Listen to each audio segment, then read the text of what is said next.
Episode 8 already. Holy damn, episode 8 already, and Coming this in is a with a highly special one anticipated one tonight. for us. Yeah, Eh? we've been talking about doing this one for a long time, so it's very highly anticipated on our end. I'd like you to explain it to everyone because you're the ones that made these fantastic boards behind me. Yeah, our So little Dan draft will go boards ahead here. and explain what we're gonna do here and how it's gonna work. Yeah, so this is actually like your brainchild. I think ever since we've been talking about doing a podcast, you were talking about how great of an idea it would be to do an all-star wrestling draft, like draft me and you draft our own promotion, and then just go through it, judge who had the better promotion after, which promotion would have better matchups and stuff. And it's kind of I always thought it was a great idea because it's something you don't even see out on, like, you don't even see that on YouTube or anything. All the wrestling content, and you don't really see that. No, so it's going to be interesting to see, who we pick and how we kind of run our own promotion. I'm just hoping I get the picks I want because it's going to throw off my game a little bit, but we're hoping I get the picks I want. Yeah, see, I don't want to say too much what my plan is up front. Like, at least I want to get a few picks in, those top picks, before I start to say my strategy. But basically, for everybody watching, if you see the board up there, we've got different categories. You got to fill out each category to complete your promotion. You can draft at any category at any point. Obviously, the main eventers are the higher value, so they're going to go early and stuff. And the mid carders later on, jobbers last, probably, stuff like that. But yeah, you got to fill out your whole promotion from main eventers to tag teams to your women's division to your mid card managers, general manager, authority figure, as well as a couple of jobbers. We're going to fill out every category, and you can draft from any wrestler, any time period. We're just not going to allow for duplicates. So say Chris drafts Bret Hart, I can't draft Bret Hart's Hart Foundation into tag teams after. They can't be two the same guys. And I think we're going to say that goes as well for characters, right? Like, say you take Cody, I can't take Stardust, or you take Dude Love, I can't take Mankind, right? Yeah, that sounds Yeah. fair. Okay. Yeah, because it'd be really weird if, like, you had Diesel and I had Nash or something. That'd be really weird. And for anyone out there, blue is going to be our faces. Red is going to be our heels, even though that doesn't apply to today's wrestling. It's going to apply to our draft. Yeah, I thought about adding a third, like maybe black, as like guys that could flop, but I'm like, it's wrestling. Everybody can really flip flop for the most part, other than a handful of guys, right? That's it. I think we should be able to pull it off. It should be absolutely. It should be a good draft here. I'm just going to write down a name I forgot. We both got little draft boards off to the side camera. That's it. So I guess the best way to do this is we're going to flip a coin. So I got right here a Canadian loonie. That's $1. Loonie. So we've got tails and heads. And I'll let you pick what you want, Dan. So I'm going to flip it. Okay. Hopefully I catch it. Heads. It is tails. Oh, look, I got just as much luck as the Pistons. So I guess I'm on the clock for the first pick of our draft. That's right. Ring the bell on this shit, sir. Let's get this shit going. Okay, I got my notes here. Okay, who I want to take? Number 1. So number 1, the first pick, I'm gonna actually take a guy that I didn't appreciate because I got tired of him over the years. But when I'm looking at starting a company, I need someone that can carry the flag for multiple years, who's reliable. This man gets booed or cheered. Either way, booed, cheered, a reaction equals money. He is the Superman of any wrestling promotion ever. He has to be, if not the best, one of the best to ever do it. And I'm going to go John Cena as my number 1 pick. I had a feeling as soon as you started, I'm like, as soon as you start describing, like, well, he's definitely describing Cena. Well, I had to take him. It would be a no-brainer here. This man can do it all, has done it all. It's the perfect number one pick. John Cena. I don't know if you guys can see that. Hopefully. Yeah, it's true. I recall like back when we were in high school and stuff, and he was at the peak of his game. He was one of the few real main event talents that they actually had. Maybe probably the only main event talent for a long time that they had in that company. And he was absolutely carrying the ball. And I remember for years, me and you were really not big fans of his. I think No. we were turned off by like how limited a moveset he had within the ring. But as you get older, you start to appreciate like, yeah, this guy could wrestle with anybody, have a good match with anybody, call a good match in the ring with anybody. Like, Yeah, like, and especially on his later years when he had that U.S. title run, he had some of the yeah, most legendary matches of his career. He did it the right way when he was leaving the business. You know, he came back and he put over talents instead of going over on talent. yeah. So, all the respect to John Cena. Like you said, when we were growing up in high school, we kind of got bored of him, but we got to give the man, as they say now, his flowers, and he deserves a bouquet, man. He is unbelievable. And he is our number one pick in our boys fantasy wrestling draft. I will say though, since he left wrestling, he aged horribly. Oh, the hairline and the bald spot or whatever he's got is Yeah. very, Can you see the very. John Cena, or did I write it too small? You can see maybe darken that shit in a little bit. I'll see if I can darken it up. If if the blue red doesn't work, maybe we should just go with the black and we can just write H or F beside it. Oh no, there we go. That's better. John Cena. Maybe I'll write it in all capitals next time.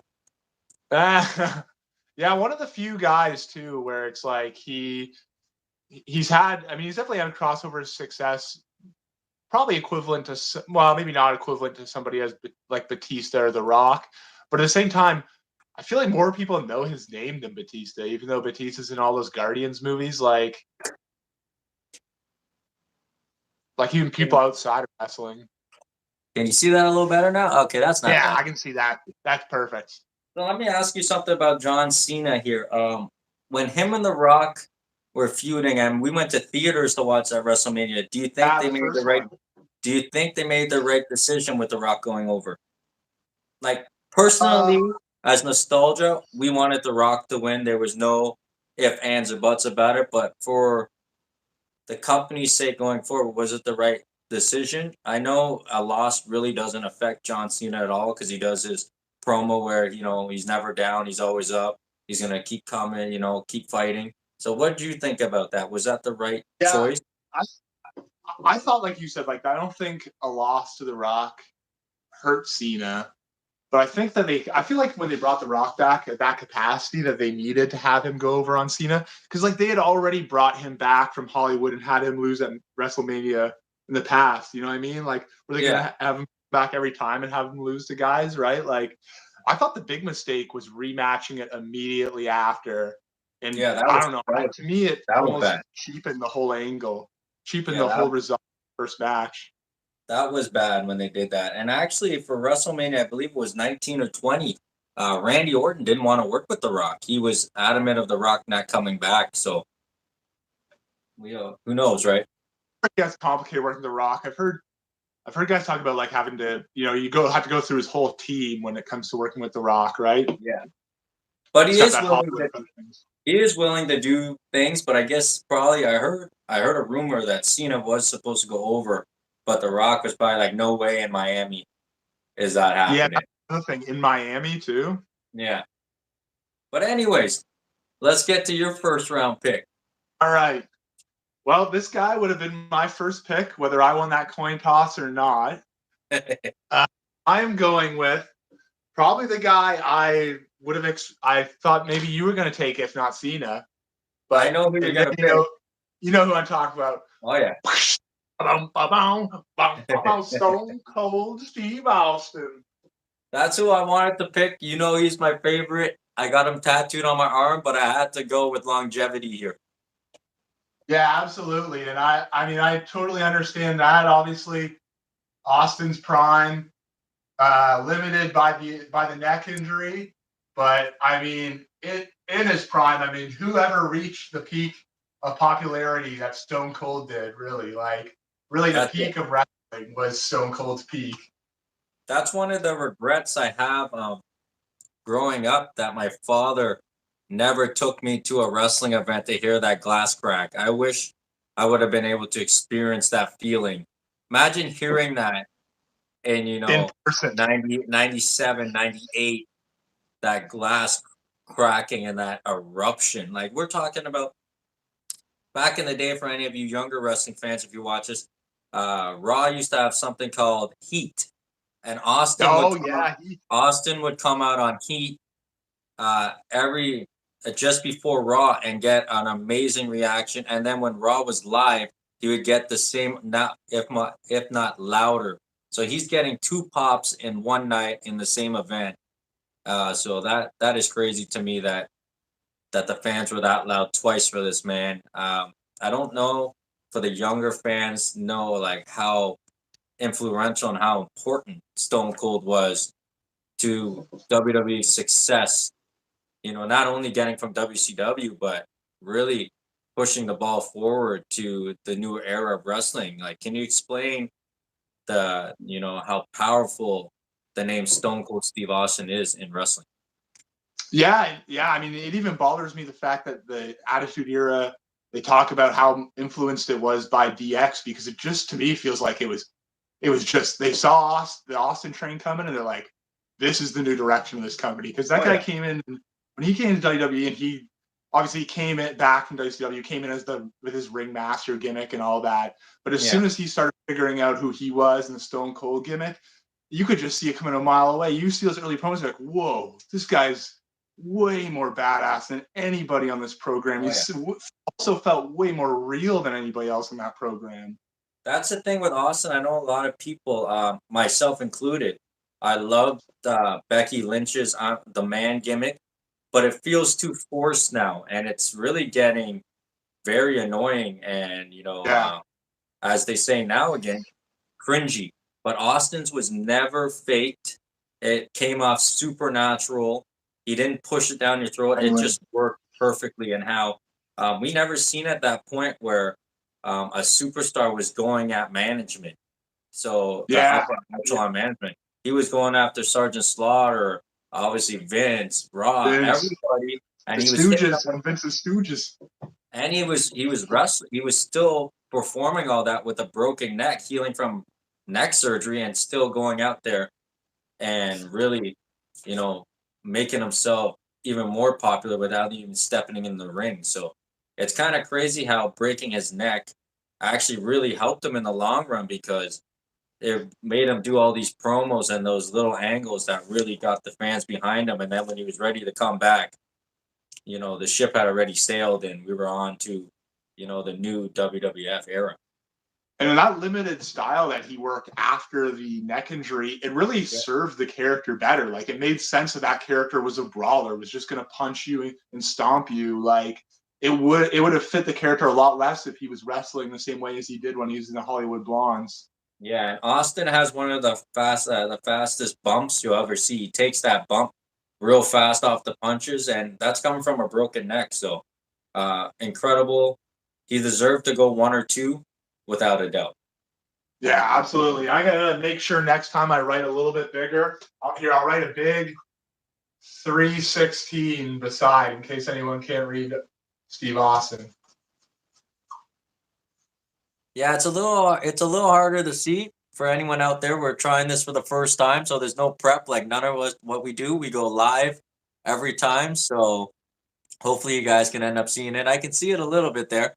We might have to go with black. Yeah, I think I'm gonna go with the black. Yeah.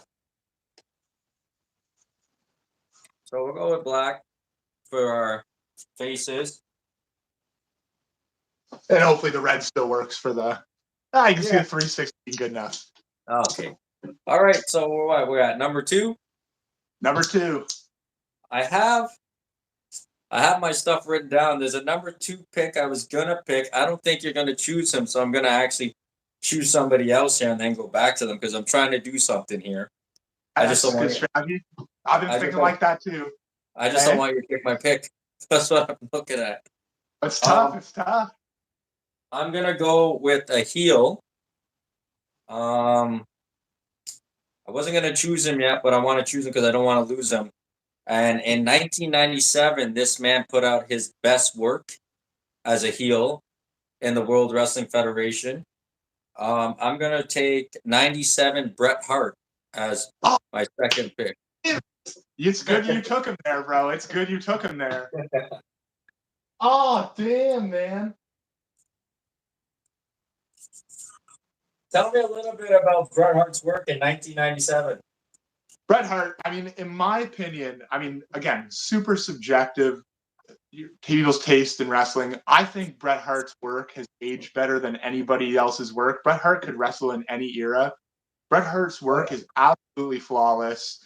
It looks like as much like simulated combat as you get in '90s wrestling.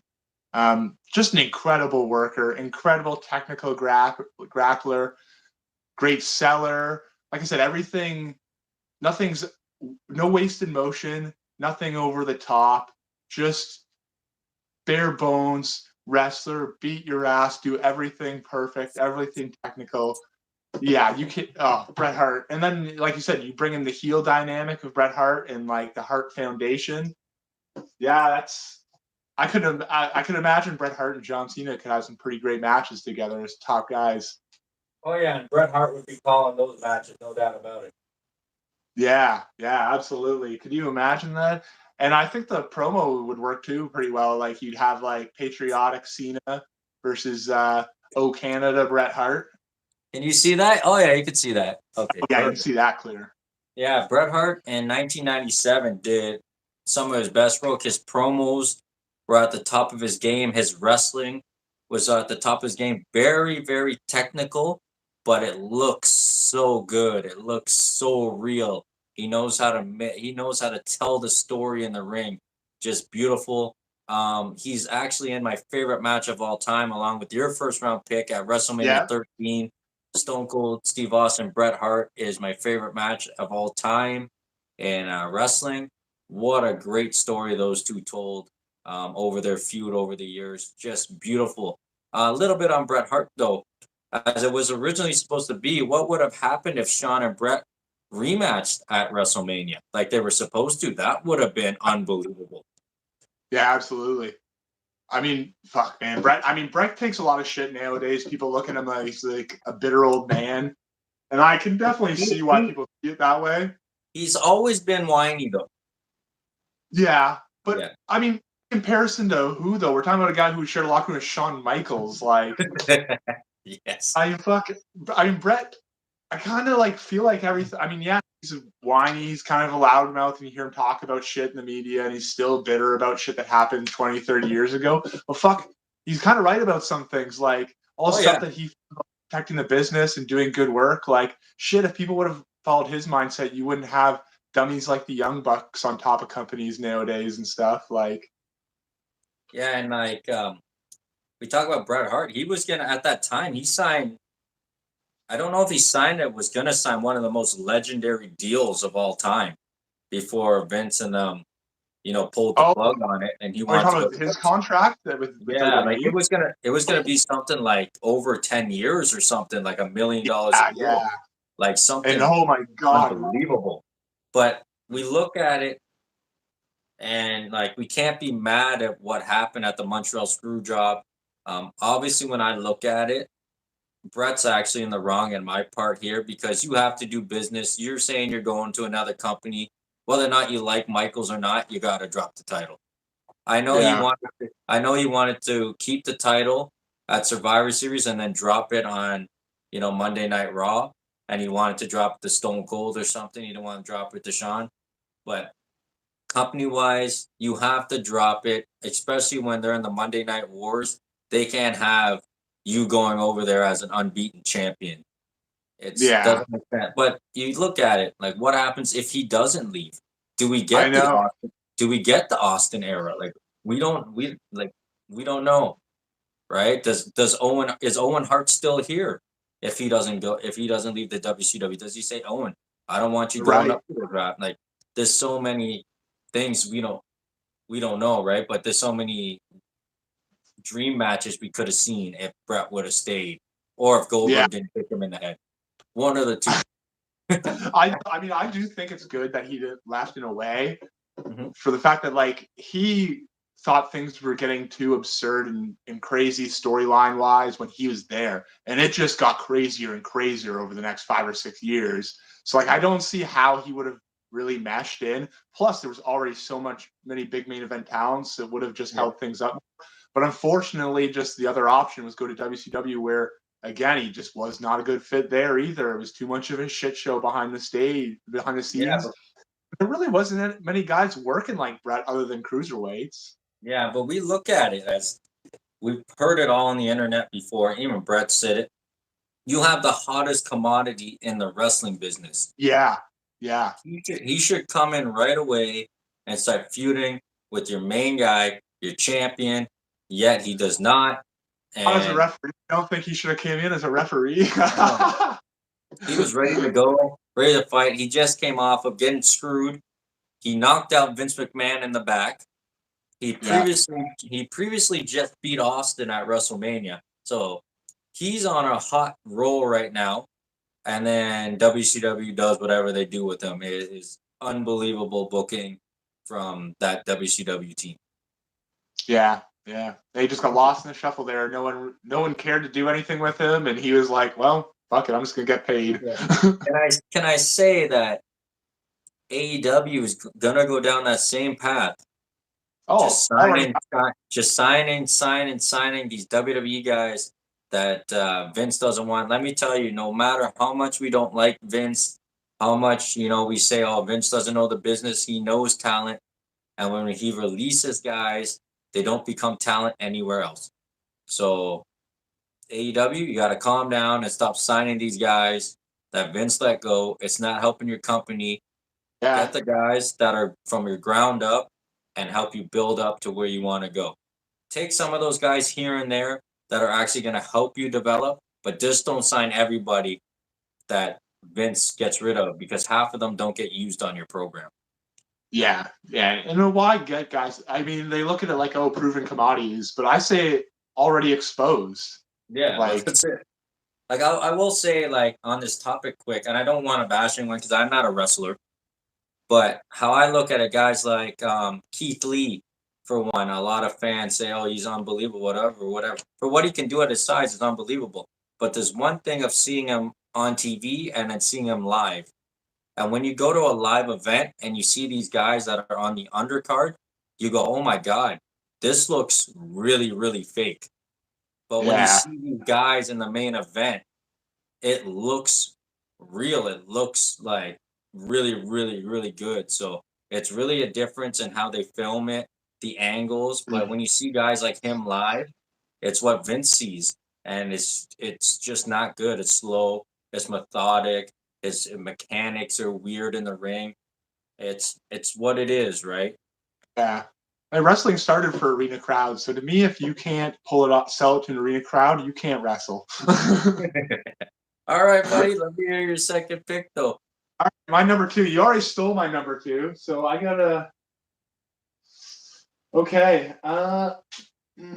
Ooh, this is tough now. I'm gonna try. Well, I'm Try to gonna move. take I'm gonna move this a a little slight. closer. How's Oh, okay. that? That's a little All right. better, eh? I was gonna take a detour off my list, but no, because I'm scared you're gonna steal my third pick if I do that.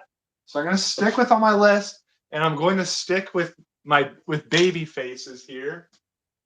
My number two pick is going to be a baby face, Kurt Angle. Fuck, you stole my pick. Yeah, I knew I had to take him there. You stole my pick because I wanted to feud him with Bret Hart. Yeah, exactly. That's what I was thinking too. I wanted to get both guys too. I mean, like Brett, another guy who his stuff just aged perfectly. I mean, it helps that he's super legitimate Olympic gold medalist in wrestling. Oh And yes. it translated to the to professional wrestling. Like, man, different eras of Kurt, like his intensity in the ring and stuff. Like when he pulled in that strap and he'd go into like crazy Kurt mode, like the guy was a fucking animal. And like Yeah. his feuds with Brock when we were kids were, I mean, those matches were insane and all really good, hard impact wrestling. You know, he's a guy. He looks like he slams the fuck at everybody he works with, but I've never heard people talk about him being like overly dangerous by any means. No. Just a physical, like believable, lays it in kind of wrestler, and that's kind of what I'm going for now. Now I don't mind exposing a little bit. Now that you know I wanted Brad, you see that I drafted Kurt. Like I'm definitely going for more of like this, like a sports vibe, more less of like an entertainment vibe, more of like a realistic combat vibe to my promotion. And Kurt's the perfect selection. The guy probably would have gone to UFC if UFC was bigger when after he won the Olympic gold. Totally legit wrestler, like, and a complete badass. And I've always heard he's a pretty good personality behind the stage or behind the scenes. And a guy that's really given his entire life and his body to professional wrestling. Like if you see him now, oh my, like you could tell the wear of the ring and the wear of drugs and alcohol have really taken a toll on Kurt Angle.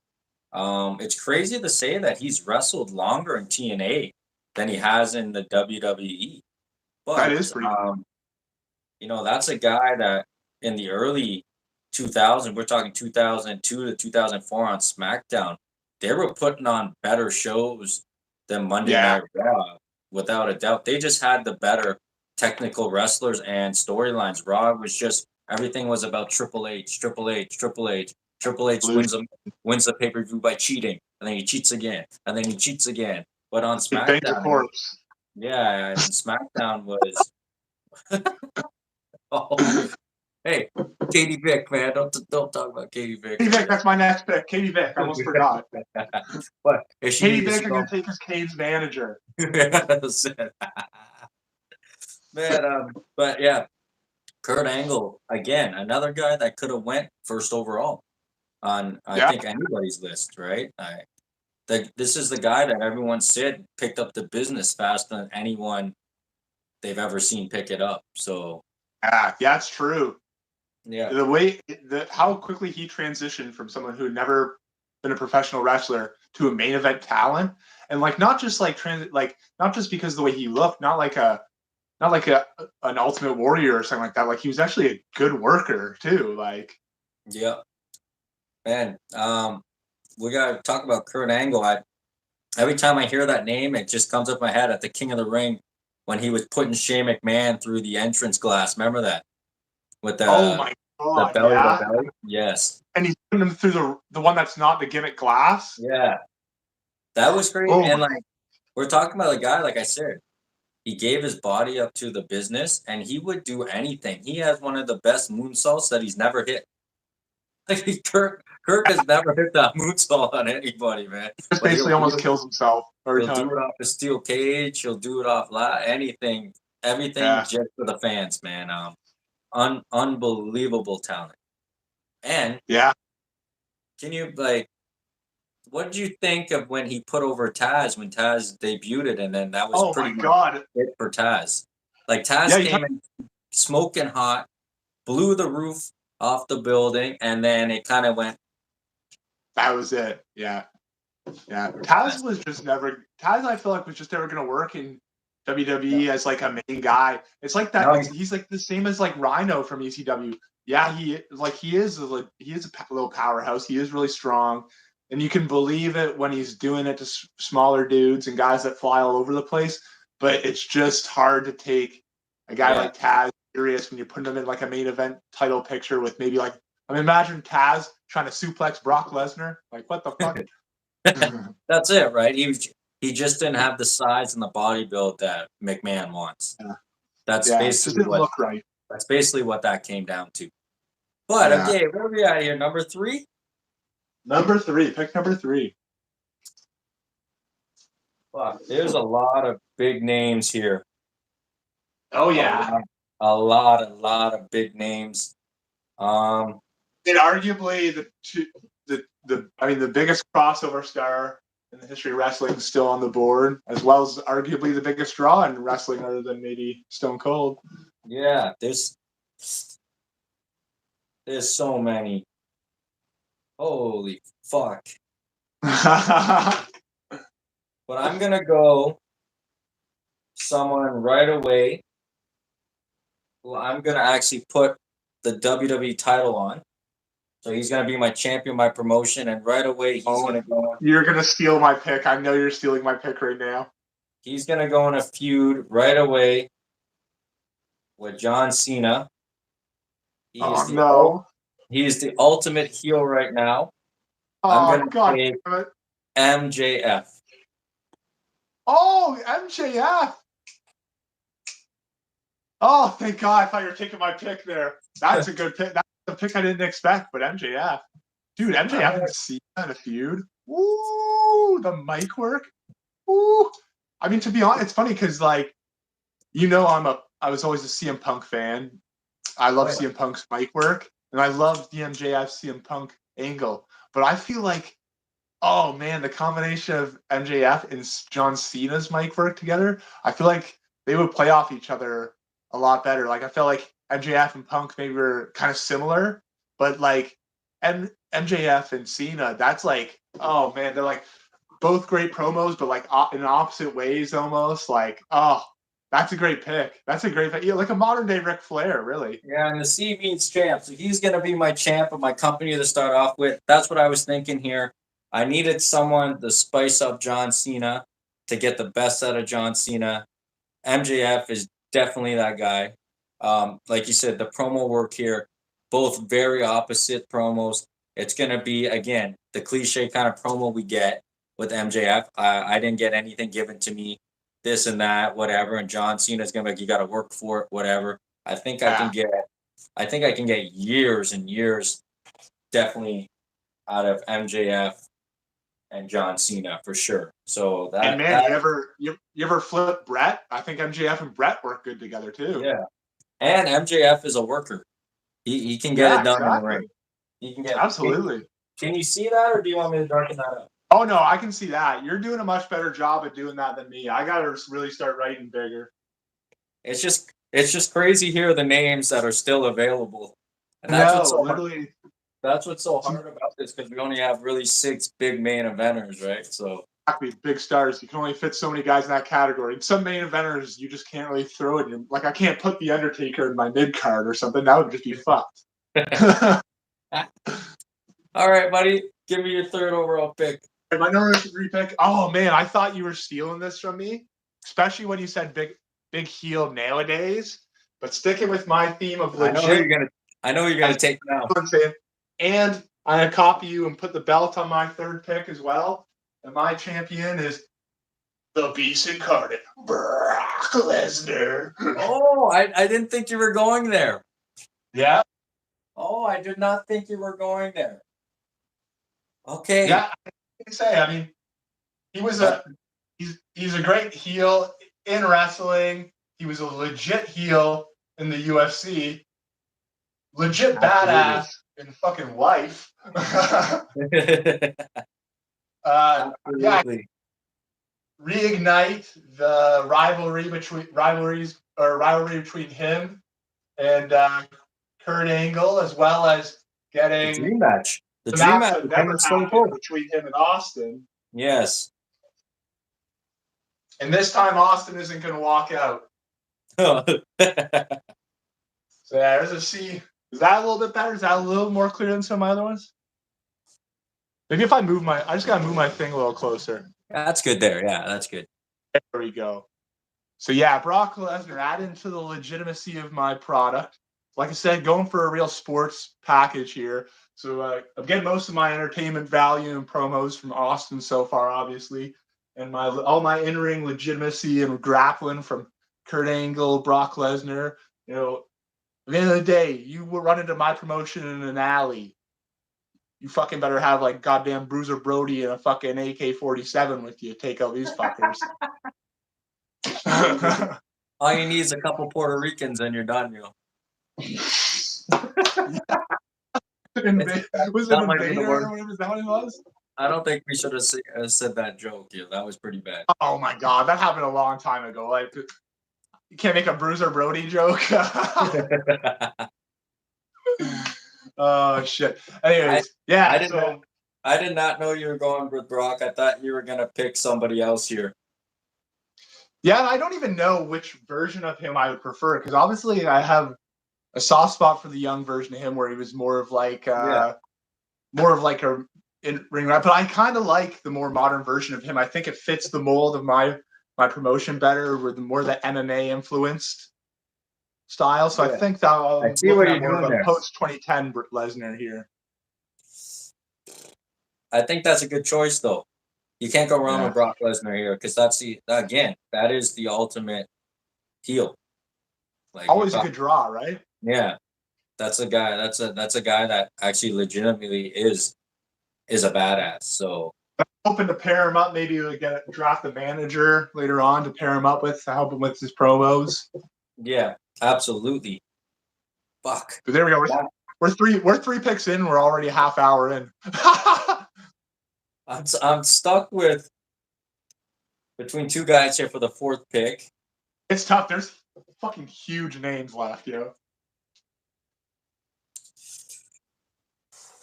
I just don't know where I'm gonna put them here. So the next one has to be a major. I want to finish up my heel here.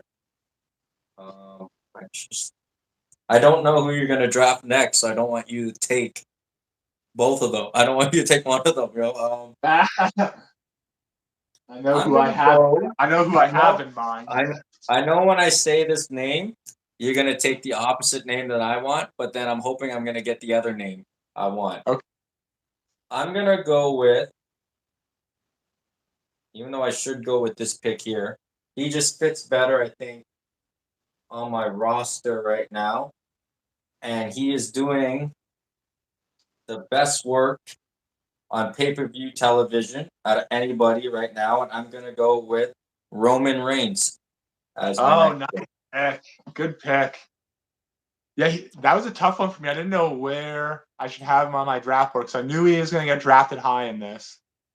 I thought you were going to take Roman.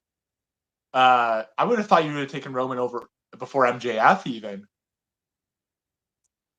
Well, that's it, right? But I thought I had a chance to get him, so it was either him or the other choice I was gonna pick. So I'm not mad that either one of them who I got. I But mean, right Roman Reigns. now, What pay per more can you say? view. About that? Best thing in going in wrestling for the last couple of years now, or maybe 3 years now, and it's like he did that all despite WWE. Like they've done everything throughout his career to fucking make sure that this guy's push was just done in the worst way possible, writing him just Absolutely. awful promos, trying to book him into some sort of weird like Disney fucking character. Like finally they let him give him free roam to be a badass. And what do you get? Just fucking excellence, great promos, great matches, great storylines. Guy's a complete package. Guy's a great champion, great main eventer. Absolutely, he's done some of the best work on pay per views of the last year. Um, I thought he was actually superstar of the year last year instead of John Moxley. But I Yeah. guess, Oh my god. Don't even worry about what fucking Dave Meltzer says. but again, I will say I would like to see and all of WWE more champions competing more. We don't see that as much anymore. So I'd like to see Roman actually compete a little bit more on, live TV, just not on pay per views, because it sucks when you just see him for a little promo here and there, and it's mostly Paul Heyman talking. So I'd like to see him a little more. So in my company, I'm gonna kind of have him doing a. Obviously, we probably want almost the same manager here to manage him or Brock Lesnar. Maybe not. Maybe not. That is true. But yeah, I'm happy with my fourth pick there. There was another name here I wanted, but if I can, because I'm gonna fill it out with two more faces here to finish that. So if I can pick up one or two of those names, I think I'm happy here. Yeah, you got a pretty good heel stable right there between Brett, MJF, and Roman. You got the promo, the technical wrestling, and then you got the powerhouse. Yeah, so now I just got to fill it out here with some faces. So I'm all right with that. I'm all right with that. Okay, what's your pick? Number 5. No, are you on number? You're on number 4 still, right? Yeah, number 4. What's your 4th pick? Yeah, I'm real tempted to go off my draft board here. Yeah. But I'm not going to do that. I'm going to stick with style of wrestling I know I want to have. And that is why I am going to draft. Ooh. Yeah, I'm going to draft a babyface Undertaker. Fuck. Is that who you're thinking? Yeah, that's who I was gonna take before Roman, but I was hoping I was hoping you weren't gonna pick him. Yeah. So I kind of want most of my main event guys to have size. Talk about a big man, baby face, and Taker's been doing it longer than anybody. Did it with durability. Had all kinds of great matches with great wrestlers. Carried all kinds of poor wrestlers throughout his career. The guy's just also, not to mention, just I don't need to worry about my locker room at all with that guy back there. Him, Austin, and Kurt Angle, those guys can take care of my entire locker room. That's true. I'm hoping the only one that's gonna bitch in my locker room might be MJF if he doesn't get his way. But I feel like MJF will get along. I think Roman and John Cena will hold that down, you know. Yeah, and Brett too, man. Brett's I feel like Brett along with Cena, and like Brett clashes with like guys like Shawn and stuff, but I feel like Brett and Cena would get along pretty well too. I'm interested to see. There's some fucking big names out here. Damn right. The Rock is like not just the biggest wrestler of all time to like casuals, but like maybe the biggest celebrity in the world. And we still haven't taken him. He is coming up next, and that's my next pick, number 5. I'll say it now. Shit. I think your pick. I wanted him as Hollywood Rock, but I got my heels that I wanted. So I'm okay with him as a face because I want to match him up with this guy right here. I think we're gonna have something special there. So I'm gonna take The Rock as my number 5th pick. Oh, could you imagine just like Roman Reigns turning on his how are they related again? I think he's his cousin. Cousin. Yeah, so turning on his older cousin or something like that. That'd be awesome. What a great match that would be. Yeah, you have The Rock could be, I guess. So you're thinking younger Rock, you said? What Rock did you say? I want about 2001 to 2002 Rock. That's what I want. Okay, yeah. So not like the leanest Rock ever was, but he's still lean enough he can move around the ring real well and stuff. Pretty much do just about anything in the ring. I don't want the big muscular Rock, no. No, but yeah, I mean, what can you say about The Rock? Biggest crossover star in the history of the sport. I mean, yeah, fuck, honestly, man. I mean, The Rock has to be the biggest superstar ever. Yeah, that's what I'm saying. So far, I mean, for star power, I think he got me beat pretty good. I mean, Stone Cold and Brock are big draws, but you got Cena, you got The Rock, and then to follow that with like Reigns, those are some pretty big draws in that main event.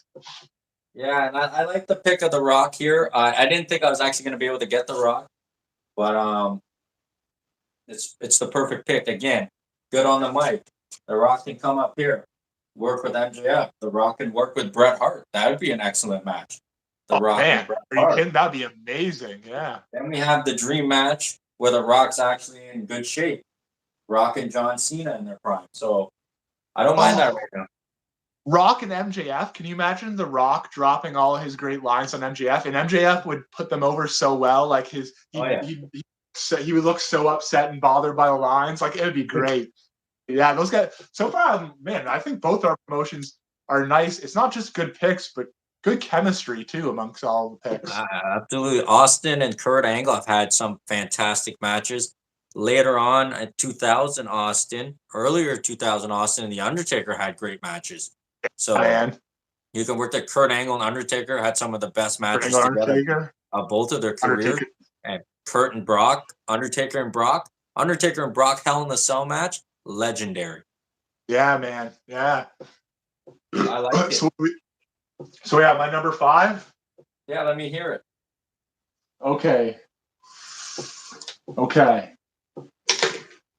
Oh man, this is tough. Now, Better yeah. take Now them. I'm going with. I don't know if probably don't need to take him here because I don't think you're looking to pick him up. But I'm going to take who, in my opinion, is the greatest professional wrestler of all time. Woo! The Nature Boy, Ric Flair. There's a guy that's gonna sell for you all day. Yeah, man. I mean, again, Ric Flair, another guy I can have strap the belt on.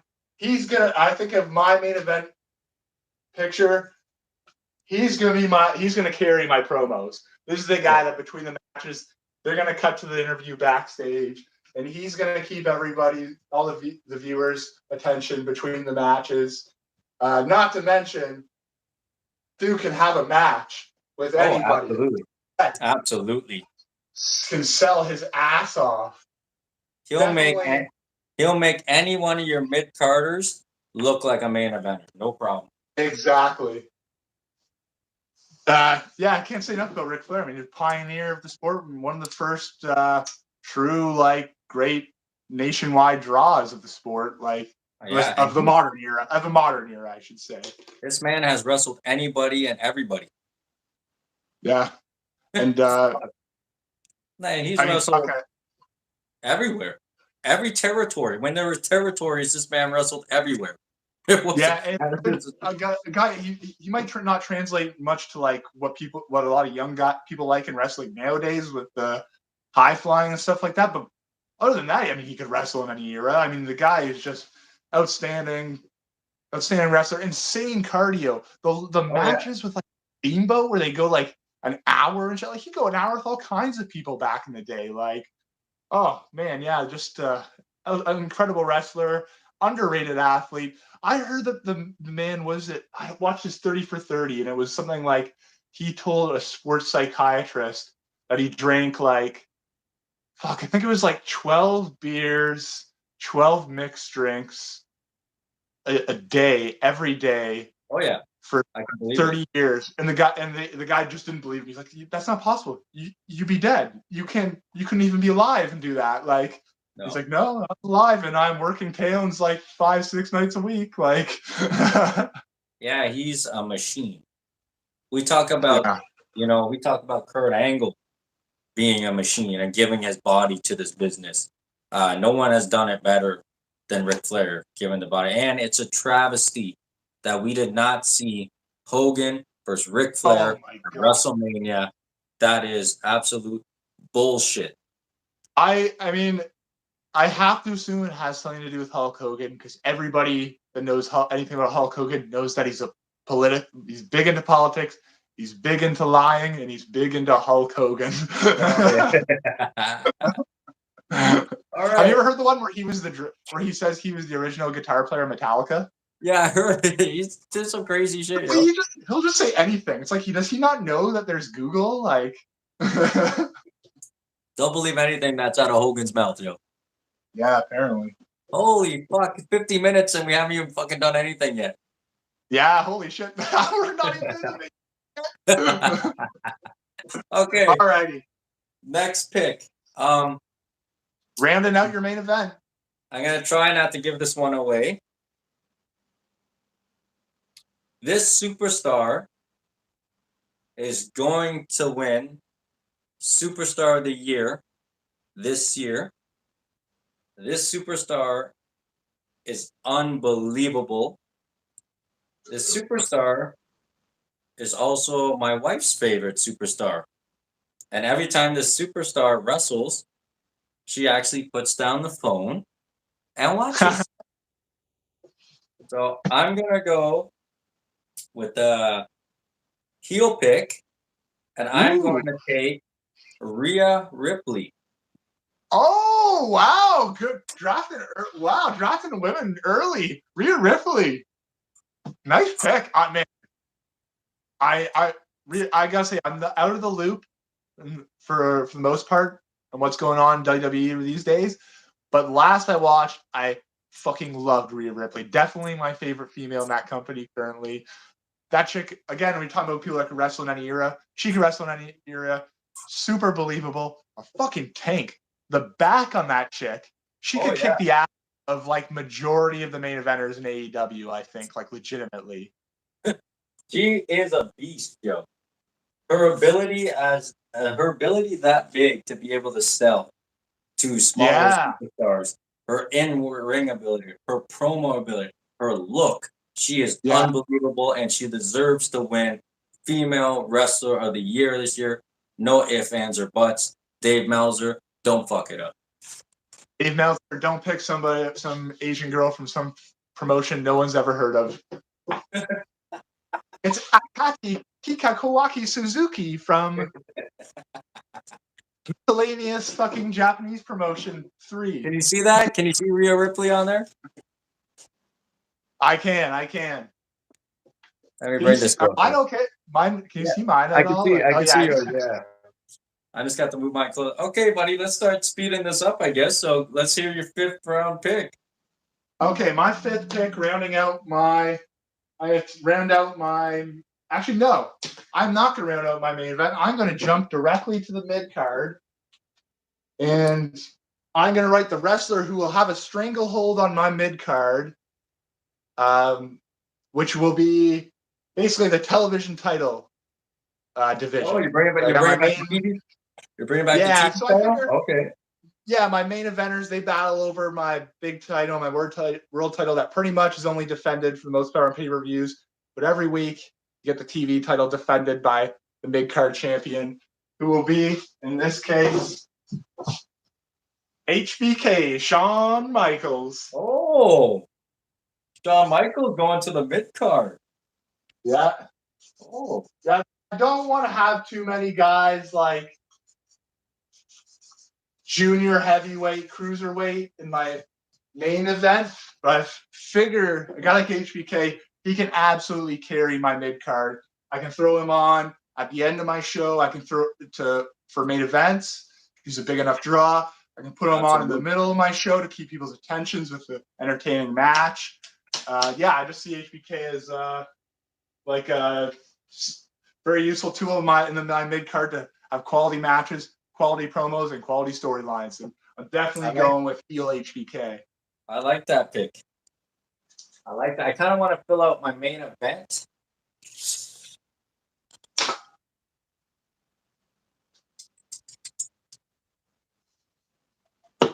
I'm actually going to go with a mid-carder here. I'm going to go with somebody, again, that's going to carry that mid-card for me. Not as a champ, but just to be on there to make great storylines. Yeah. I'm gonna go with let me see. I want him a heel. I'm gonna go with Kane. Ooh, Kane. There you go.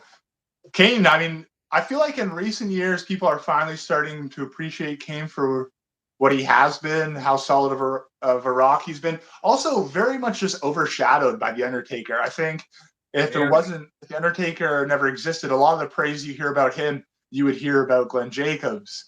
Guy was just a rock for a long time and quietly athletic. Man, him in the early 2000s, he could do a lot of things. Like when he come off that turnbuckle with that clothesline, like he could get some vertical and it looked pretty smooth. Like absolutely, and I have to go with someone here in my mid-carder that's going to dominate, and I can put him in that role to be a dominating force. So I'd rather have Kane than the Big Show. So I'm going with Kane. Absolutely. All right, buddy. What pick is this? 1, 2, 3, 4, 5, 6, 7. What's this? The 7th round for you? We only Yeah. have like 32. We only have like over 20 to go. All right, Yeah, let me what hear it. talking like hardcore Kane or 90s Kane or I'm gonna go with 90 Kane here. I yeah. like the You Kane. don't have to nail yourself down if you don't want to. I'm just curious. No, I'm gonna go with 90 Kane. I was gonna go with 2006 era Kane. Oh yeah. Oh, like when he first took the mask off and he's fighting like Yeah. Shane and stuff. But I'm gonna stick with the 90s Kane. I think that's Kane at his best here. I'm gonna keep him with that mystique that he's very hard to beat. So when Yeah. if I move him up to that main card role, he's still gonna have that ability to carry that. Oh, he still hasn't been beaten. So I'm gonna I leave suppose Kane that at the 90s. I mystique like him about him. there. I like that. All right, let me Okay. hear it. All right. So my next pick, I let's see. I'm going back to my mid card again and drafting another guy who's just a consistent rock for a long period of time. Guy that can compete on my mid card against HBK. I know who you're That's picking. I know who you're picking. Randy Orton is who I'm going with. Okay, I wasn't gonna say that. I wasn't gonna say that. Actually, going to go with a babyface Randy Orton because I feel like in recent years he's been able to develop a little bit more charm as a babyface than he had. And then, like, I just feel like the charm he has as a babyface these days gives him almost a little bit more dimension than like just his arrogant persona as a heel.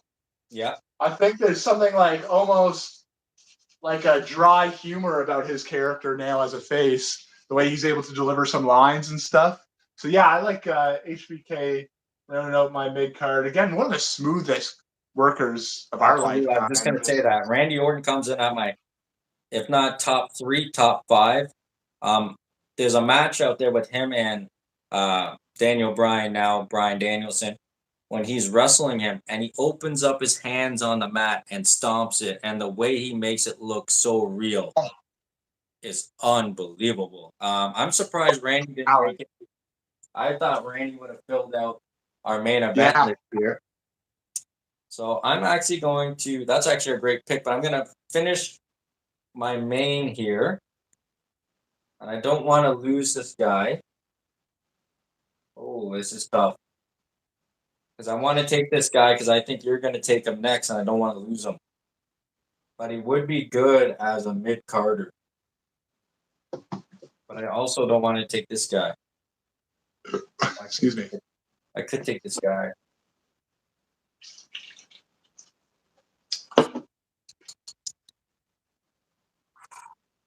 Oh, it's tough. It's tough. We're getting to like the ones where it's like there's a lot of options, right? Like, I'm actually going to switch it up here. I'm going to go back to my mid card because this guy can jump back and forth here. I like him actually as a heel. I was going to put him in my main event slot. He could go with every one of these guys, no problem, but I can always move him up. But I'm thinking I want someone of a bigger body here. I'm going to go with mid card. I'm going to take Seth Rollins. ooh, good pick. Good pick. I mean, that's a guy. Again, he's got size. He's got enough size to be a main eventer, but the guy moves like he's a freaking cruiserweight. He can fly all over the freaking place. He can wrestle on the ground. He can wrestle aerial. He can strike. I mean, he's very much like an example of pretty much the premier full package of a modern wrestler. I look at like guys like him, AJ Styles. I feel like they're the perfect representation of good modern wrestling. Can you see that? Yeah, okay. Oh I, yeah. I, I wrote it big and then I went small because I was running out of room. So, Seth Rollins, what is that the ninth pick? Yeah, something like that, right? 1, 2, Great. 3, 4, 5, 6, 7. Yeah. Okay. Go ahead with your next pick, man. We'll just start swinging them for a little bit here and then we'll slow it down. Okay, sounds good. My next pick, I'm going to stick with my mid card again. Actually, I'm going to draft another baby face, and that is going to be Latino Heat Eddie Guerrero. Beautiful.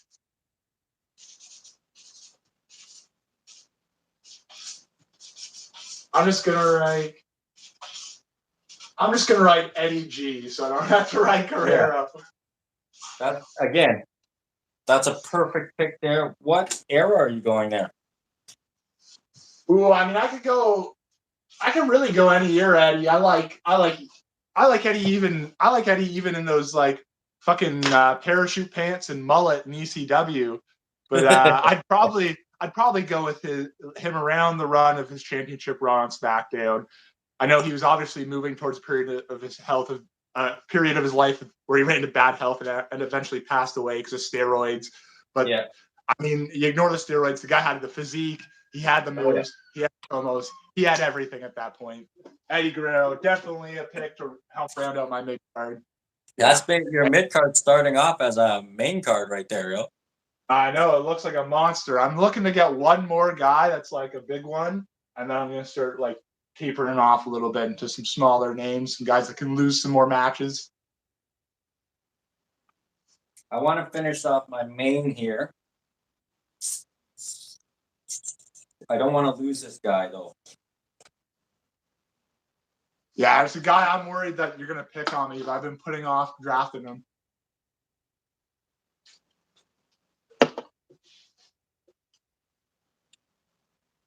I'm actually gonna go to my mid card here because I don't want to lose him. Oh God, you're gonna take him, aren't you? But I hope he does not get picked. My next pick doesn't get picked. I'm gonna go with a 2003, 2004 face here. I'm gonna go with Edge. Ooh, that's a great era. That was that was my first exposure to Edge actually. Like I went back and watched Attitude Era mostly like after the fact for the most part. As a kid, I remember getting into Raw in the early 2000s and not having the score to watch SmackDown. And I remember when Edge came over as a face and what is that, 05 or something like that into Raw. And I'm like, oh my God, this guy's badass. He came out with that Rob Zombie I knew you music and stuff like that. And, oh my God, you think you know him? So Edge, I'm gonna take Edge here. Pre-rated R superstar, babyface Edge. I like that. People forget about that era of him, but like, goddamn, the guy was a big babyface. He won the tag team title with like 4 or 5 different guys. I feel like in that era. And his intercontinental title reigns were amazing. Oh, yeah, absolutely. And I like that pick. I like this matchup here. Yeah, Obviously, and he can work. I can get Edge to move up here. Edge versus Bret Hart. We got Seth Rollins versus Bret Hart. Edge versus The Rock. We got versus The Rock here. Yeah, we got a lot of great stuff. yeah, absolutely. All right, buddy. Your next pick. All right, my next one. I'm gonna take because again I'm nervous that you're gonna take him. I don't know. What do I want, a face or a baby face, or a face or a heel? I'm gonna go with heel or face, and I'm going to draft a baby face. And it matches perfectly the theme of my promotion. I've got all the other guys I feel like that are this vibe, so I got to get him. I know you're gonna pick the world's most dangerous man, Ken Shamrock. Unlimited potential with Ken Shamrock. I like it. And if you're Tito Ortiz, he'll beat you until you're the living dead. Ken Shamrock, a much better. I don't know. Personally, I like him as a pro wrestler more than an MMA fighter. He's kind of seemed like the shits as an MMA fighter. Although maybe I'm just really not giving enough credit because I guess he's a pioneer or whatever. God damn, I mean, I probably wouldn't give him the mic based on what he used to say in interviews for UFC and Tough and stuff like that. But man, the guy's a legit badass. And yeah, I love to put him in there. Maybe have him tag with Kurt against Brock Lesnar and somebody else. Have him in there as Brock. Like, yeah, that's not a bad pick at all, yo. I'll bring back the Lions Den match. Lions Den. All right, what do you got next? I'm going to fill out this. I'm going to finish this so I don't have to worry about my main eventers. I have 5 names that I want on my roster. So just trying to see who would fit in best. This guy is a bigger body, so I like him in my main event role. I think he can work all these guys perfectly. I was hoping that I was going to put on the main card. I just don't see how it works with him in my mid card right now. I'm going to go as a face. I'm going to take 2002 Triple H. Ooh, I mean, we were talking about how that show is too based around him and stuff like that. Raw, that's solely just an overexposure thing. The guy was doing fantastic work. As much as he was overexposed, he was the most hated heel in the world at the time. He was the most hated heel for a long time, it felt like. Oh, yeah. I'm going with him as a face, though, here in 2002. I like the matchup with him and Reigns as a heel. Him and MJF would do some great things. Absolutely. Him and Brett would be good together. I'm not too mad at that. I wanted to get him somewhere else down here, but I don't like him with the setup I have here. So, and I don't want Katie Vick coming in here. So, wait, you take face Triple H? Yeah, I took 2002. Oh, okay. So we're talking jean jacket Triple H. Okay, yeah. Torn quad return Triple H. Yes, that's when he was the ultimate face at that point. Yeah, when he returned, that was huge. That pop was nasty. Yeah. All right, buddy. All right, my next one, I'm going to go back to my mid card one more time, and I'm probably going to leave the mid card for a while. But I'm going to draft the heel. Guy will work perfectly with Eddie. I think he translates pretty well with, I guess he won't be working with HBK because they'll both be heels. But, and it'll be, a heel, Rabid Wolverine, Chris Benoit. He's not allowed on the list. So obviously, like we all know how you could put him on the list, but he's not going in the Hall of Fame. I'll tell you that. And I want to say this right now. I'm going to say this again. A guy that gave his body to the business. But for all you guys out there that always say, "Why is he not in the Hall of Fame?" Unfortunately, whatever body of work you do in this world, you are forgotten. And you should never be remembered after what you do to your family. If you want to go and kill I don't even want to say that, but if you, feel that way, don't take others with you. That's all I can say. But again, a wonderful, wonderful worker. One of the most intense you'll ever see in the ring. Yeah, I mean, I'm the kind of guy I can usually separate an artist from his art kind of thing. Like I'll fucking watch. I've literally watched OJ highlights and like, wow, what a magnificent runner. OJ didn't do it. The glove didn't fit. You're right. It was probably Benoit, to be honest. Did anyone check if he was in LA at the time? That's terrible, yo. The glove would have fit his tiny little hands. Wow. All right. Let me jump right in here. Great, fantastic wrestler. I agree, yo. That's a good pick, yo. All right, your pick. I'm gonna go mid card here. I'm gonna take AJ Styles. Ooh, he was on my list. I mean, he would have fit in perfectly with some of my guys. That's why I was looking at him. I'm like, oh, he works Randy, Benoit, HBK, perfect. But yeah, he works for yours. He works Edge real well. He jumps up to that main event. He could work MJF, The Rock. But oh my God, AJ versus Bret Hart. Can you imagine that? Can you imagine AJ versus Shawn Michaels? Yeah, dude. You'll have to trade him to me. But dude, AJ would work. I feel like AJ would work Kane well too, like a prime Kane versus AJ. Oh yeah. AJ is, with lack of a better word, phenomenal, right? Yeah. AJ Styles. All right, buddy. What's your next pick? We'll start going rapid fire for a little bit, and then we'll slow it down. Okay, my next pick. I'm picking my first tag team. Have to get these guys. Again, matches the theme of my promotion perfectly. My main babyface tag team, they're getting the belt right away. The Steiner brothers. The Steiner brothers. I mean, what late 80s, mid to late 80s Steiner brothers. I mean, those matches in WCW in the late 80s, incredible. Those guys are monsters. Just athletic freaks, really. They could throw anybody around. And that shit looked real. Fuck, they were just ragdoll dudes. Love the Steiners. Huge fan of the Steiners as a tag team. Scott Steiner, a guy that has created some of the most, insane, devastating maneuvers of all time. Oh my god. His suplex. I don't want to take any of his the suplex Steiner screwdriver.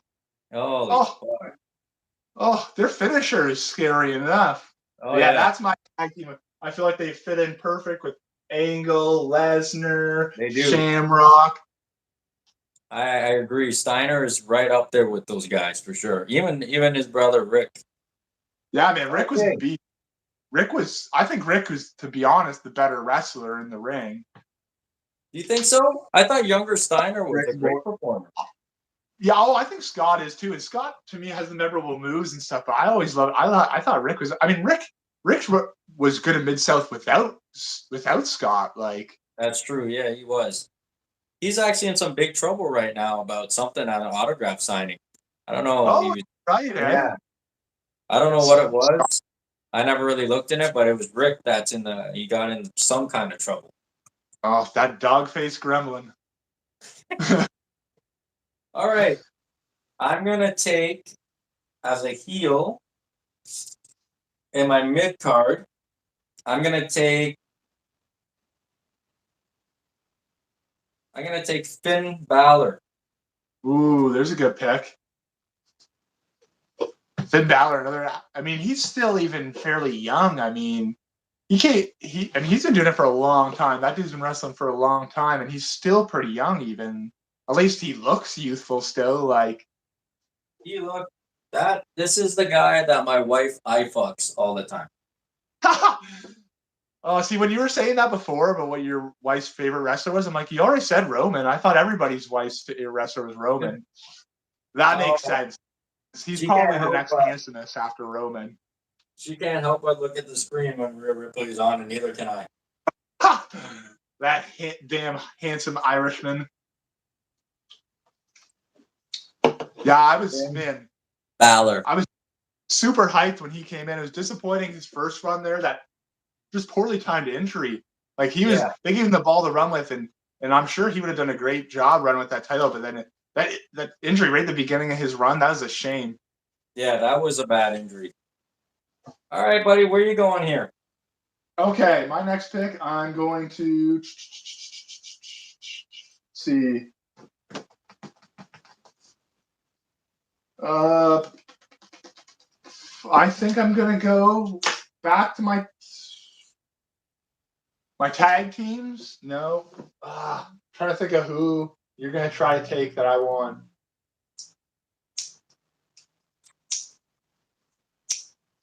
Oh, okay. I'm gonna take. Actually, I lie. I'm going back to my mid card again because I feel like you might take this. This is the next guy I want that I think you might take. I'm gonna put another heel on my mid card, and that is I'm gonna steal him from you so you can't create a great faction in your promotion. I want the King of Hearts, Owen Hart. Okay, and you're taking him as a heel? Perfect. I'm taking heel Owen. That's the best Owen right there. Yeah, Owen did a fucking fantastic job of being like the whiny heel. Like I that too. Just the epitome. Like he was awesome as that. This Robert with Brett, great. The matches, the storyline, the promo. Like I said, the whiny Owen, one of the best heels of that era. Absolutely, I can't agree more. Oh, that's a good pick. I want to go tag team, but I want to scoop up a few more mid card guys here.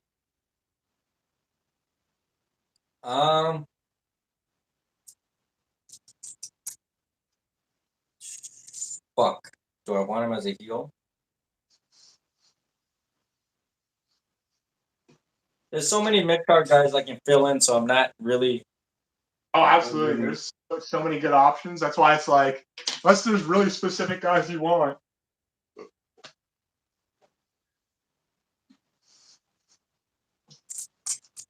Let me look here.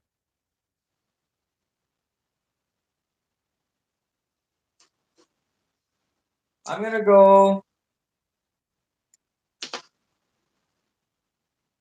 with my first tag team here. Do I want to fill that out here? I'm gonna go. Yeah, I'm gonna go with my first tag team here. I'm gonna go with the Hardy Boys. The Hardy Boys. There you go. I mean, that's basically like the Rock and Roll Express of the modern era. I mean, they are the premier, like, underdog babyface tag team, right? They could sell their asses off. They got spectacular aerial offense. You mentioned about Finn being your wife's favorite. The Hardy Boys were always like the act that attracted the most like female audience. Like chicks love Jeff Hardy for whatever reason, whatever it is about the look or the character or the move set. The Hardy Boys fucking groundbreakers, right? Like nobody was ever like them before, and everybody liked them after is emulating them. I mean, look at like the Bucks. The joke. I mean, the joke is they're the Hardly Boys, right? Like Yeah, everyone can be the absolutely. Hardy Boys, but no one can be the Hardy Boys. That's it. All right, buddy. Let's see your next pick, yo. All right, my next one. I'm gonna stick with tag teams. Pick my heel adversaries for the Steiners, and that is going to be Tully Blanchard and Arn Anderson. Oh, you're going old, eh? I like it. Baby. I look at it as a way like they're big enough, they're tough enough grapplers. They can tango with the Steiners. Probably still use underhanded tactics to get wins, but they're big enough you can buy them wrestling the Steiners. Plus, they can work smaller tag teams as well. They're my top heel team, Tully and Arn. Okay. I'm gonna go with a different tag team here. They haven't been chosen yet anywhere on our boards, so I might as well scoop them up. I'm gonna go with the Mega Powers, Hogan and Macho Man. Oh, that's a great fit. Oh my God! Are you putting the belt on them or? I'm not too sure yet. I'm gonna see who I end up with here. That's like the ultimate draw tag team. I mean, Macho Man can carry your matches. Don't get me wrong. It's not like they can't have good matches because Macho Man, one of the greatest workers of his time for sure. Hogan could also do his thing. I mean, Hulk Hogan could definitely hold his own in a tag match. And yeah, as long as Savage carries it. And I mean, there's no bigger draws of the 80s other than, I mean, nobody's a bigger draw than Hogan. Maybe Flair's a bigger draw than Macho Man, but probably the two biggest names of the 1980s on a tag team right there. I agree with everything you just said, buddy. I think I like them here as my tag team. I think we both kind of wanted both those guys, but didn't know where they would fall. Maybe Macho would fall good. Yeah. Macho would fall good here, but not so much Hogan. No, Hogan. You just can't. I mean, Hogan, if he's losing, it doesn't work, right? Like Hogan is either your top guy or nothing, right? That's it. So I'm gonna put him. Tag team division's a good way to put him in. He can win all his matches, but still not be forced into that main event title picture. No, and you never know. He can still cross over into it if he needed to. Yeah, at some point he might make it there. Exactly. All right, buddy. Who are you taking? Okay, I'm picking my first female. This is one that's going to surprise you, but I have to get her. My all-time favorite female wrestler. If you ask me on the spot who my all-time favorite female wrestler is, I might not name her, but when I have time to actually think about it, this is the person who I enjoyed their matches the most, enjoyed the specific feuds with them the most, and those feuds were in TNA. Okay. And that is my female champion, top heel, female, Awesome Kong. Oh, I like it. Lesnar of my female division.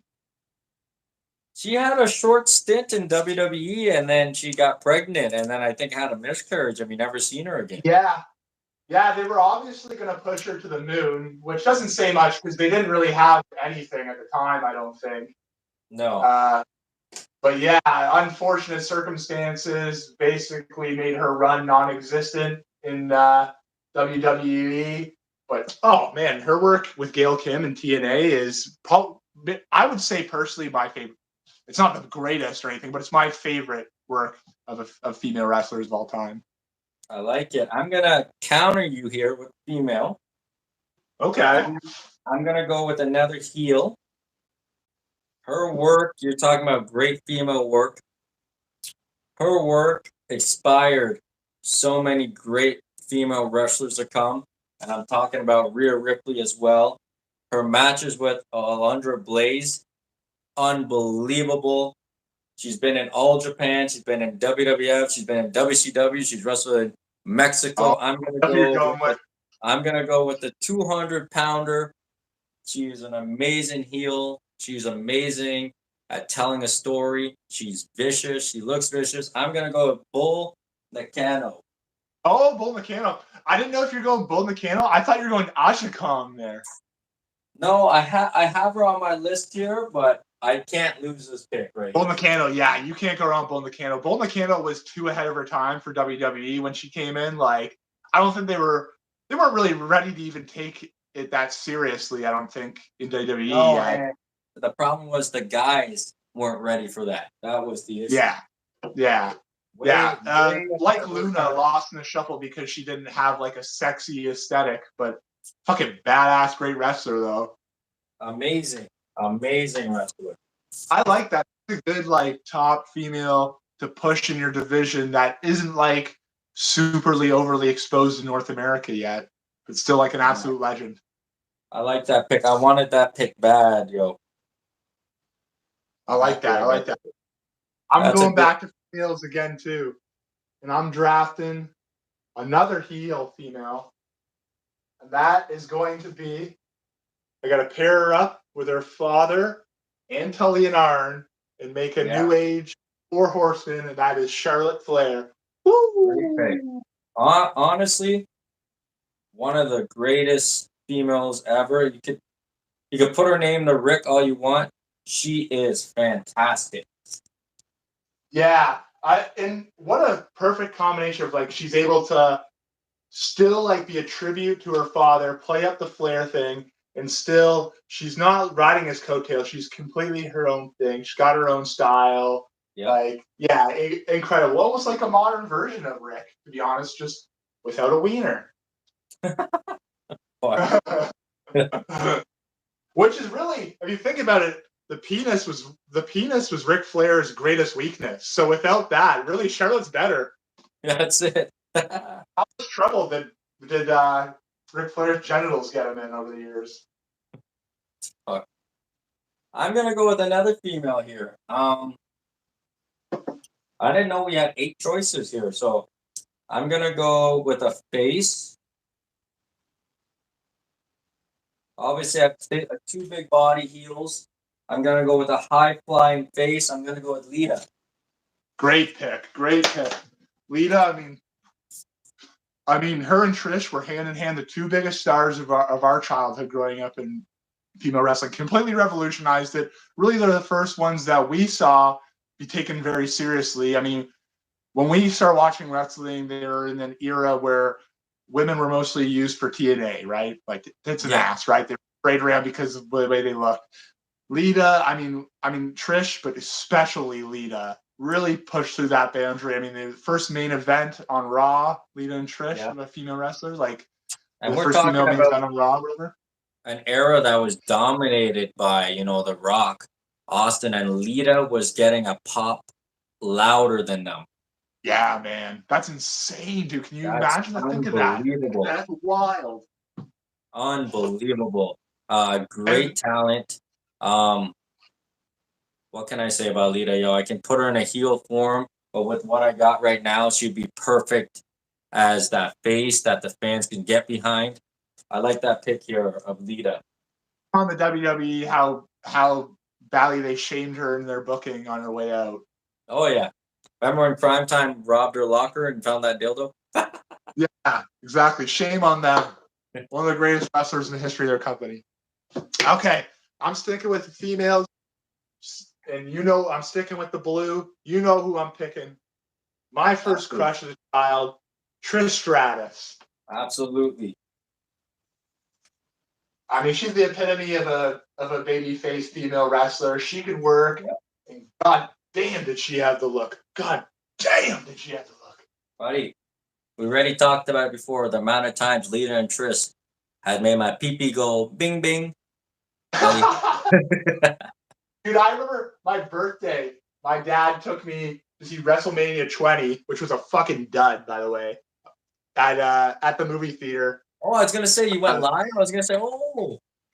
No. Yeah, I shouldn't have led with live. That sounds a lot more interesting. No, at the movie theater, and they gave out a Trish Stratus poster on the way into the theater. Oh my god, did that make my preteen and early teenage years a lot better?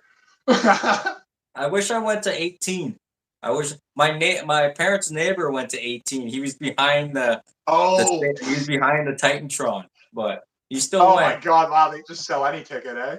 Behind the Titantron, Jesus. Hogan and The Rock. That was a fucking. I don't even care. That match was amazing, man. You didn't even need to see it. If you were just there to hear the pop, that'd be good enough. That's it. Man, I'm gonna stick again in the female division. I'm gonna go with a superstar who's gonna be a face, and she's gonna go right against Rhea and Bull perfectly. I'm gonna go with Bianca Belair. Ooh, Bianca Belair.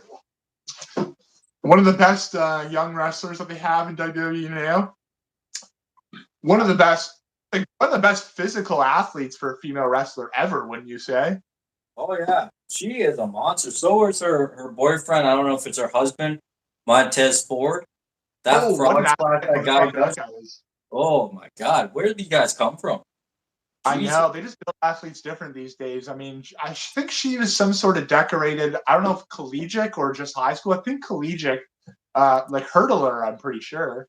Oh yeah, she is. Yeah, she's a monster, man. Ooh, she's got the booty to prove it too. Woo. Yeah, oh yeah. She is a beast. So we're really starting to fill out our female divisions now. Yeah, we're just going with that, or I think I might move away from the female division for a minute, and I might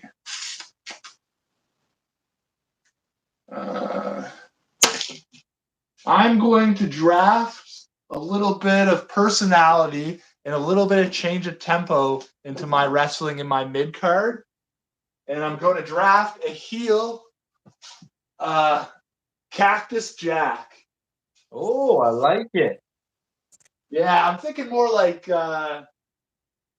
maybe I like that WCW Cactus Jack where he's like wrestling Vader. He's got that Wild Man shirt, not like the Wanted shirt, but he's got that like cut off like barbarian style shirt. I like that era Cactus. I like that thing. I was gonna take Mankind, but you took him. Oh, there we go. All right. I'm not so much gonna counter your Cactus Jack because I really can't. But I'm gonna go with a high flyer here. I'm gonna go with Rob Van Dam. You know, I was looking to get him at some point. His like martial arts style fit in with like my MMA kind of thing. So you know he was on my list. Oh, I was worried. I was like, I wanted to get him, but I'm like, maybe I should take Cactus first. You might take Cactus before. That was good because I was just gonna take Mankind next. Oh, you were just gonna say okay. Well, either way, you took one of my guys. I like that pick, the RVD. I mean, RVD, AJ Styles, RVD, Seth Rollins, RVD, Finn Balor. All those. It's a lineup here. We both have great lineups. I like your mid card, but it's kind of looking like a main card. Your mid. I know it's pretty stacked. All right, buddy. Okay, I'm gonna go back to tag teams. I think Gonna draft my second heel tag team. My opinion, my biased opinion again, greatest tag team of all time. Definitely the greatest of the 80s, the Midnight Express. Oh, you're going old with the tag teams. Damn right. I mean, that was a era where they just did tag team wrestling better. I mean, WWE you don't want the new Midnight Express with Bob Holly? Oh God, who's the other guy again? Who's that Gunn or something? I can't remember what the fuck they were Christ, called. Bart Gunn. Bart Gunn. Was it Bart Gunn in there? Oh shit. What? Oh no. Bob Holly and Al Snow? Was that what it was? I don't think it was Al Snow, was it? I can't remember. Which should be forgotten, I'm pretty sure. I don't remember. But yeah, either iteration of the Midnight Express are excellent. I think I like the in-ring work of Bobby Eaton and Dennis Kadri, but I think personality-wise, I just like the combination of Bobby Eaton and Stan Lane. I think just the aesthetic. Bobby Eaton being kind of like a round, ugly-looking redneck guy. I think like Stan Lane being a clean-cut, like handsome dude. I think it's a better aesthetic. Plays off Bobby Eaton a little bit better. So I'm gonna go Stan Lane, Bobby Eaton, Midnight Express. I like it, yo.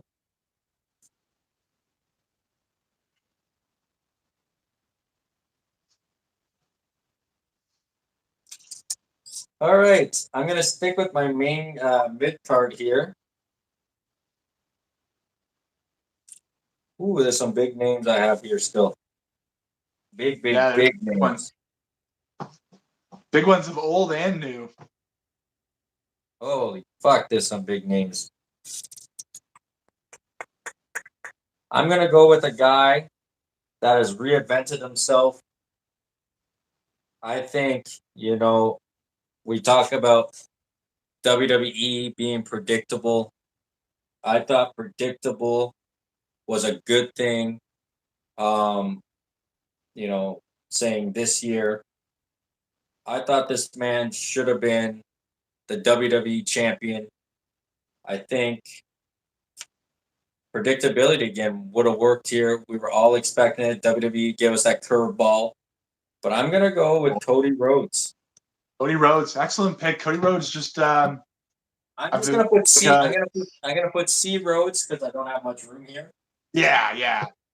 Cody. I mean, he can work a good match with pretty much any style. He's one of the few like guys in the modern wrestling where you have just like endless faith in them to call a match too. I think, and I think they were really miss his leadership in the AEW locker room. Obviously, it seemed like things kind of divulged their relationships between him and other people there, but I think they really miss his presence there. I think he really legitimized that promotion, and goddamn, what a gem for WWE to steal back. I mean, WWE never treated the guy properly. He leaves, makes himself into a main event star, and then they just get to reap the reward of it after. That's it. And he comes back with his song, his gimmick he created.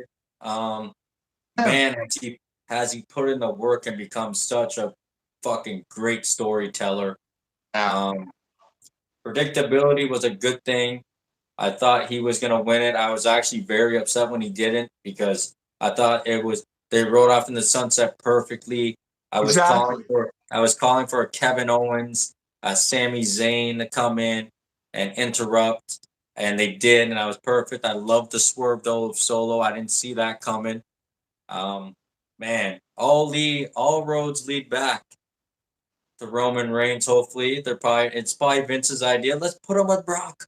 Put him with Brock and see what the kid's got. 100% that's Vince. 100% that's Vince. That is definitely Vince. So we'll see what happens if he can go 2-0 on Brock. He's ready 3-0 on Rollins. We'll see what happens. He will be a champion. Great wrestler, terrible tattoo. Agreed. Let's see. I'm going back to my mid card. I'm grabbing another guy that can hold it down work wise. he can cut an okay promo, but he's mostly there for his work. I might pair him up with a manager later on, and that'll be the absolute flawless work of Mr. Perfect Kurt Hennig. I like it. I think. I mean, can you imagine Hennig and Orton? Whew, whew. That'd be a good man. Oh yeah.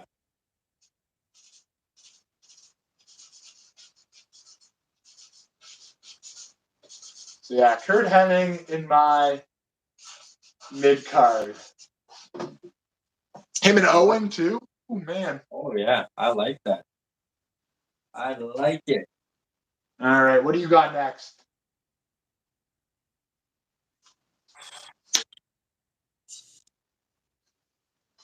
I still got a main event spot. I just realized. You forgot about that. I'm gonna go to.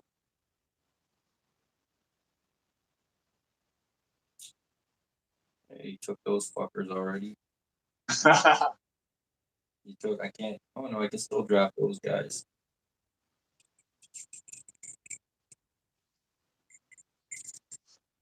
Who would I want to take here? I'm gonna go to my tag team and I'm gonna just get them off the board now. I'm gonna take FTR. Oh, one of my favorites. Definitely my favorite tag team of recent years. FTR, a throwback. They're like a smaller Tully and Arn out there. I fucking love FTR. They can work with anybody. They got absolutely duped out of their storyline with the Young Bucks because the Young Bucks didn't want to get exposed that they can't work by FTR. Super kick. FTR. Super kick. Super kick. Double super kick. Oh god. What's your quick thought? What's your thoughts on every superstar doing the super kick now? Oh, it's terrible. I can't stand that shit. Like that would never happen in old school wrestling. In old school wrestling, you went to a locker room and started doing other people's moves like that and turning other people's finishers and just standard moves. They would just beat your ass and you'd never do it again. We're talking about a guy also. One of our, you even said it before. You thought he was going to be, the next CM Punk type guy, Kevin Owens. But this guy does the stunner, does the swanton, super kick. We've seen him do the pedigree, and they're now just signatures that people kick out of. These moves have no meaning anymore. Nothing. No meaning to legendary finishers. And we're talking about a guy everyone loves. Personally, I don't really care for him. He'd be a good guy actually in this mid card. Yeah. And I like to call him Sean Gunn because he's just he's basically just Shawn Michaels. He ripped off Shawn Michaels and Billy Gunn, and that's Dolph Ziggler. Dolph Ziggler, yeah. He's basically outstanding seller though. Yeah, he's basically Shawn Michaels and Billy Gunn. He took all their moves. Yeah, basically, yeah. You could definitely see the direct influence of both those guys on him. Yeah, aesthetically, like Billy Gunn. He is a great seller, and he probably deserved to have a U.S. title run, like a long one. But that's probably the best he's gonna do. But I will say, if he gets released, AEW will be right there with a contract.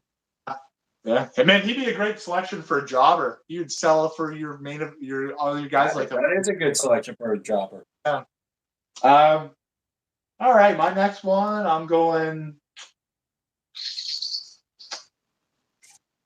going to go back to tag teams. I'm going to draft my second babyface tag team. They'll also contend for that tag team title with the Steiners, with Pelly Anderson, with the Midnight Express. They'll be my slightly smaller tag team, so they'll predominantly work with the Midnight Express, also work with Pelly and Arn. And that'll be Davey Boy Smith and the British Bulldog. I was just going to pick those guys. Yeah, you can't go wrong with the British Bulldogs. I mean... No, you're getting power and finesse. Exactly. I like that. All right, what do I got here? Oh, I already got 3 heel face tag. Okay. So I'm going to go...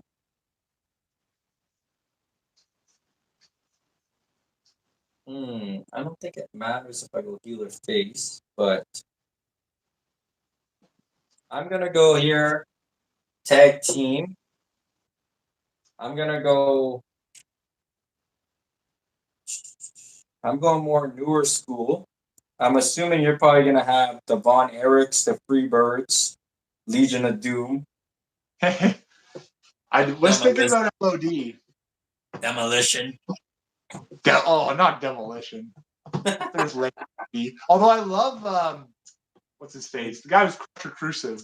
He was a good worker. I'm gonna go here with the heel tag team, and I gotta take them. I'm gonna go with the Usos. Are all your tag teams? All your other tag teams are baby faces, right? So Usos your first heel. Yeah, Oh yeah, I like. I just noticed that now, so I gotta pick it. I really like the Usos. I mean, I know a lot of people in like over the last 10 years have like complained about overexposure. That's just the case with a lot of the talent in WWE. They do that's just inevitable. The Usos unbelievably talented, babyface or heels. Love their heel work.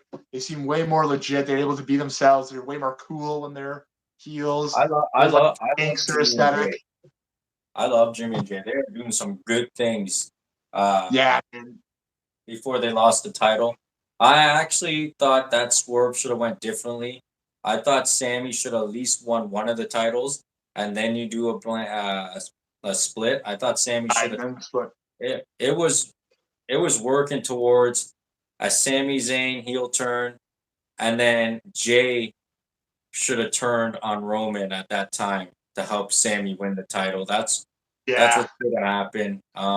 Again, that's just us going fantasy booking what we wanted. Fantasy booking it, yeah. Yeah, but it didn't, and that's okay because they're tag team champions now.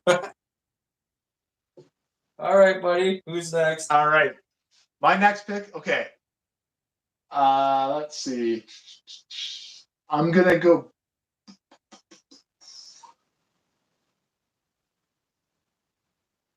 I'm gonna finish off my main card. Are you gonna get it out of the way with? This is a guy I don't think. Hey, you gonna put Val Venus?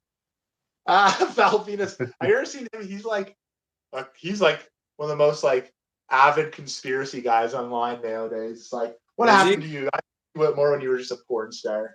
But yeah, mine are random. My main event picture with the guy I was waiting on taking him because I knew you weren't going to take him. One of my absolute favorite wrestlers of all time. When I got into his wrestling, like it really opened my eyes to like a different style. Really enjoyed it. Don't think it's necessarily the best style to actually do on your body. He's the evidence of it. Man sacrificed everything for wrestling, literally died in the ring. And that's Mitsuharu Misawa, my favorite Japanese wrestler of all time. I like that pick. I mean, he's a big dude. He's believable as a main eventer. The guy can take insane damage. And the guy took an entire career being suplexed on his head.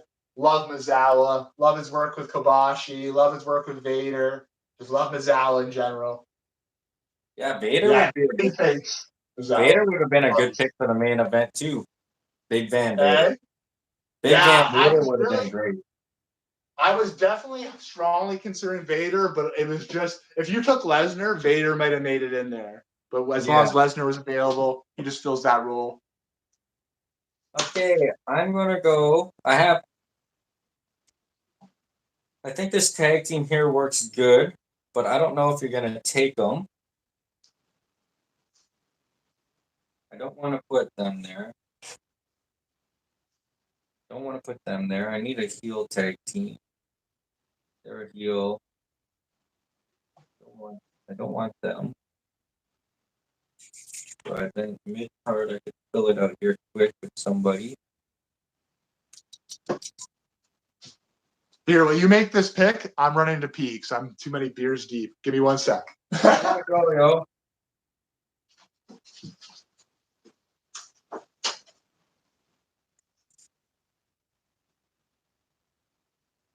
I'm gonna go. Let's see here.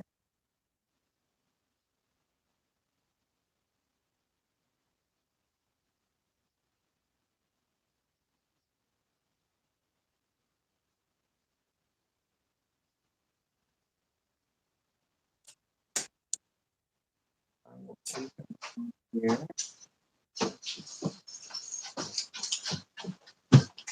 All right, what's the pick? I'm gonna go with a mid card. It's between him and him. I wonder if I'm able to get this guy later on.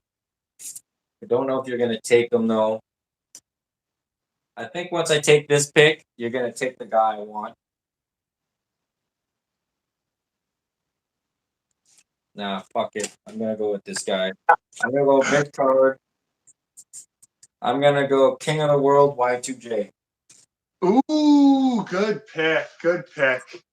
I wasn't even thinking about Jericho because I don't know about you, but I've been so turned off Jericho in the recent years. I can't stand his work in AEW. I I know. literally want to change the channel, see him like midlife crisis fat Jericho.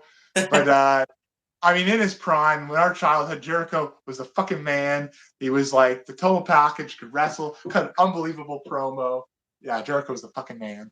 Yeah, I had three guys I wanted to take there, but I want to take Y2J. I think I get a lot of good matches out of him right here. Absolutely. Pair him up with anybody on your mid card and you've got a good match. You can move him up to your main event. He works with all those guys too. All right, buddy, who you taking? Okay, I am going to see. Am I even this?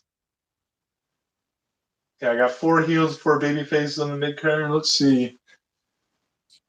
Okay, I'm gonna start rounding out my mid card. I'm gonna draft my last baby face. No, I lied. I'm going to the tag team. I know who you're gonna pick. Adding a tag team to pair with my main event talent and create a faction. They also fit the general theme of my promotion being pretty legit wrestlers themselves collegiately, and that is the world's greatest tag team, Benjamin and Haas. I like that one. I like it. And I team them up with, I'll have them babyface, team them up with my babyface Kurt Angle. They can give him backup against Ric Flair and the Four Horsemen, against Brock Lesnar and his manager or whatever. But yeah, my 5th tag team is world's greatest tag team. I think your tag team division is a lot better than mine. I don't like this Mega Powers here. I think they're gonna work though, so I'm gonna have to add in another smaller heel tag team. I feel that they can control, and I'm gonna go off the board here, and I'm gonna select.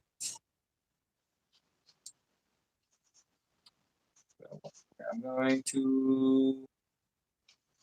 Man, I want these guys too, but they just don't fit in my tag team.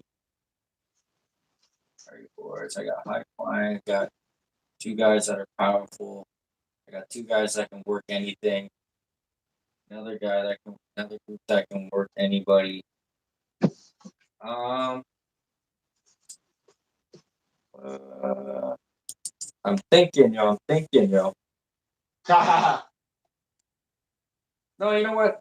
I'm gonna put them as a heel, an ultimate heel. I'm gonna go off the board. I'm gonna take them. I'm gonna go with ECW's Impact Players. Impact players. Wait, who's that? Is that? I'm gonna take Lance Storm and Justin Incredible. Oh, Lance Storm, just incredible. Nice. You also, by taking that pick too, you have the potential to have Lance turn face or something with Jericho and switch to the Thrill Seekers too. Yeah. You got some versatility in that pick as well. And I wanted to. Ooh, they were good against FTR too in the Hardys. Hardys and FTR, they played perfectly with both those teams.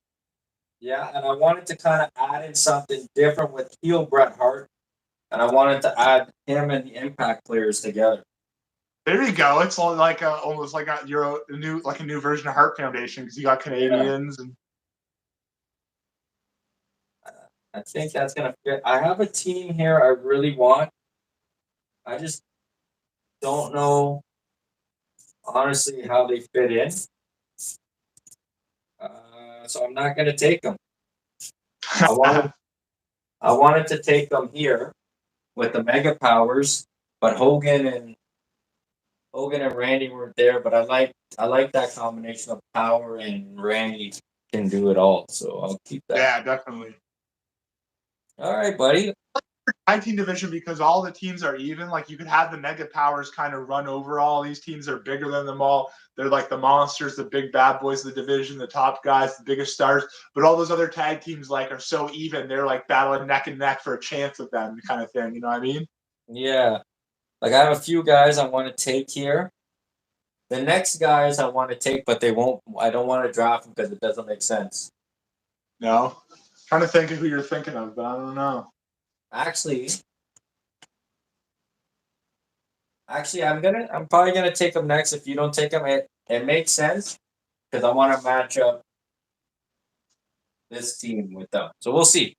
We'll see. I'm pretty sure I'm not taking whoever you're thinking because I think my idea for my last tag team I don't think you're gonna think of, to be honest. But I'm gonna go to women. I think on the next pick. I want to lock some of them up before they're all gone. I'm gonna go heel again, actually. Yeah. And I'm going to add a heel Victoria. I like that pick. Yeah, I think her work with Trish was always good. If Trish is going to be my main baby face, I think Victoria is someone who she can regularly work with on television, and then save matches with Charlotte and Awesome Kong for pay-per-view. I agree. That's a good pick.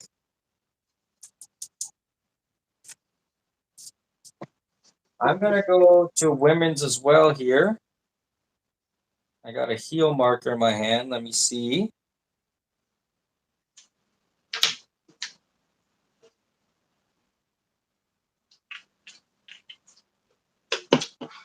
But I'm actually gonna go face here. I'm gonna go. Too small. I'm gonna go face. Do I want to face?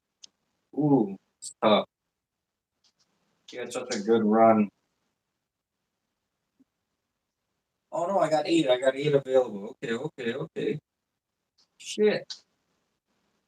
I'm gonna go with a face. I want to go 2000 to 2001 China. Ooh, you got big star power there.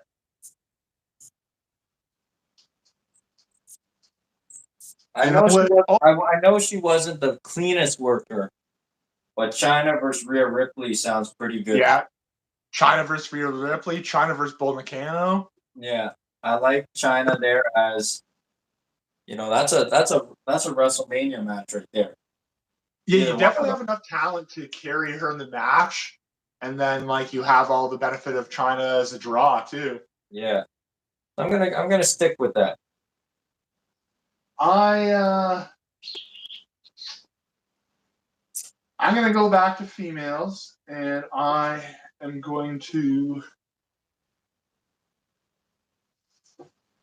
draft my final heel female, and that's going to be, as a child, my favorite heel female wrestler, and that's Molly Holly. Okay, so you don't want to take superhero Molly Holly, eh? No, not Super Molly. No, I like the short hair. Basically, she was basically wearing a t-shirt and yoga pants. Like she was just like bare bones, just whoop your ass wrestler kind of thing. I'm gonna stick with the women's division. I'm gonna go with a heel, and I'm gonna take Asuka. Ooh, Asuka. Love Asuka. I was always a huge fan of Asuka ever since she came over. Her and what was the chick that they had her paired with for a while there? The little one before she left. Kira Sane or something? Kairi Sane. Yeah, I love both those chicks. Yeah. Maybe I shouldn't shit on Meltzer for always picking the Japanese wrestlers. Maybe he knows something I don't know. Probably not, though. Probably not. Alrighty. I gonna go back to females again. I'm gonna draft my next baby face, and that's gonna be another one I enjoyed greatly as a child. Mentioned her early in Awesome Kong, and that's Toronto's own Gail Kim. I was just gonna take Gail Kim. Gail Kim, good, like great baby face, like good worker, and man, super attractive woman too. Oh yeah, she's gorgeous. Really, WWE really wasted her. I thought TNA got a lot more out of her, in my opinion. Oh yeah, they didn't know what to do with her. Yeah, They no, didn't know what to do with her. No, I think I've heard an interview when they were just like, you chew this, you chew that. Even Angelina Love, like when they had her, like, do you eat? yeah, Are yeah, you okay? It's yeah. like, Oh God. oh, fuck, that's fun, you know. All right, I'm gonna go with the women's division here to try to fill it out. I got face, face, face. I need a face who can work. Um, wait, put her for this picture. She can work, but she hasn't done much lately. Need a happy-go-lucky face here.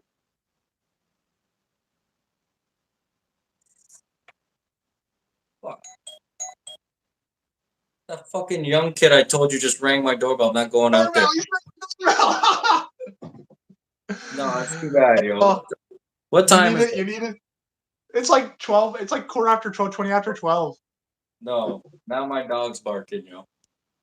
Look at that. This guy's trying to interrupt our here. Fuck sakes. Tell your mom to unlock the door, kid. What's he doing out this late? He's like fucking 12. Yeah, nobody even knows what we're talking about right now. It's okay. No one's watching. I'm gonna go with a face Alexa Bliss. Ooh, face Alexa Bliss. Man, Alexa Bliss for a while there. She was my favorite female wrestler. Did not dig when they just tried to turn her into female Bray Wyatt, but No, that didn't work at all. yeah, Alexa Bliss definitely has some high points, and she has like a creepishly large group of like weird incel fans that just love her to death, like to a disturbing level. Oh yeah, you know who I really like too? Sonya Deville. I like Sonya Deville. Sonya Deville, another, and she like comes off as like a badass too. Yeah, a lot of talented females in wrestling these days. Yeah, I wanted Gail Kim, but he took Gail Kim. I'm sticking to females again. I'm grabbing a female who maybe has more crossover appeal into the mainstream than any female I've mentioned so far. Dream matchup to pair up with Charlotte. And then somebody to maybe tag up with Trish Stratus in main events of my weekly TV, and that is Wendy Richter.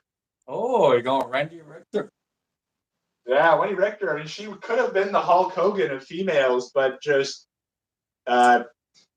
she asked Vince for too much money at the wrong time, and Vince basically pulled the rug out from under her feet. But between the Cyndi Lauper stuff, like she was on her way to Yeah, she was on one the of the biggest stars in wrestling, really. All right, I'm gonna fill out. Oh, there's my doggy. There's my doggy. I'm gonna fill out my females with the greatest Japan female wrestler. I'm gonna go with Satomura here. Ooh, look at you. You actually got a fair bit of Japanese talent there, eh? Yeah, I'm gonna go with Satomura here. One, two, three. Is it three?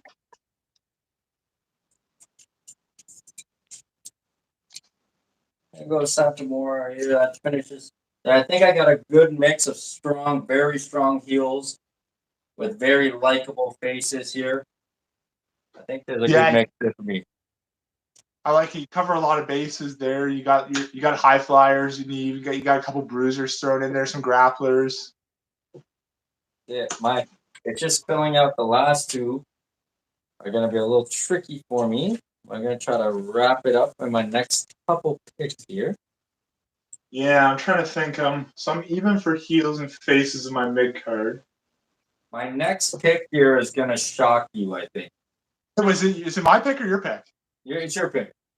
My pick, yeah. This. Hold on. Uh. Yo, make your pick. Let me see if this poor kid's inside yet. Okay. My Fuck. pick is go. Back to my mid card. I got lots of guys that are excellent workers. So I'm gonna get a guy, all-time great promo. Definitely picking him as a heel, and that is Roddy Piper, baby. I mean, Piper is like shouldn't have been able to be as big of a star as he was in '80s wrestling. He's about 80 pounds too small to be as popular as he was in WWE. Didn't stop him. Guy, the gift for gab.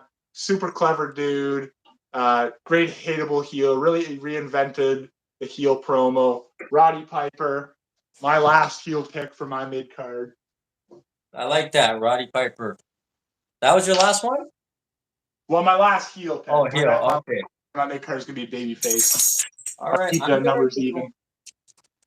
Him and Goldust was a sick fight, yo. Oh, absolutely, dude. Yeah.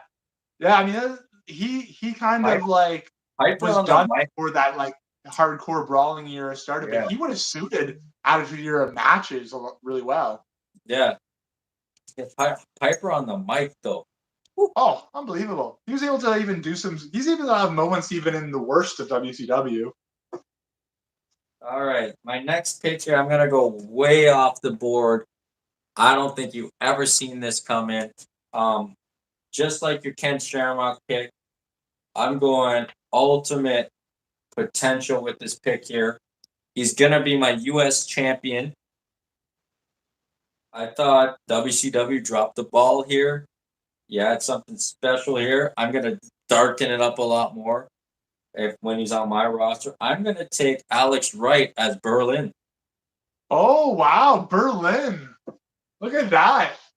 I'm not as familiar with Berlin, the character. Like,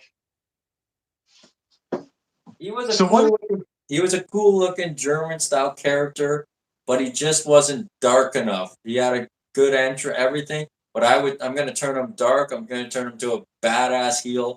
right. Alex Wright had a good size. He has a good move set. I'm going to turn him into my U.S. champion. I like him here. It's ultimate potential right here. Yeah, the fact that it speaks to the guy's talent. The fact that he was able to stay on television after like that weird like dancing gimmick that they gave him. Yeah. God, WCW, what were they thinking sometimes? I like this here. It's ultimate potential. I have a lot of stars. Yeah, you might as well have a project guy, right? I like that. He's going to be my U.S. champ. I'll put that here. U.S. That's my U.S. champion. And I have another pick here. 2 picks here. That doesn't make sense. Oh, this kid's still at the door, though. Oh my God, what the heck? Okay, hold on. Entertain the fans while I be back. Okay. All right. What are we gonna do? How about we talk about modern wrestling? How about that? You see my picks on here, right? You see predominantly a lot of old school wrestling, right?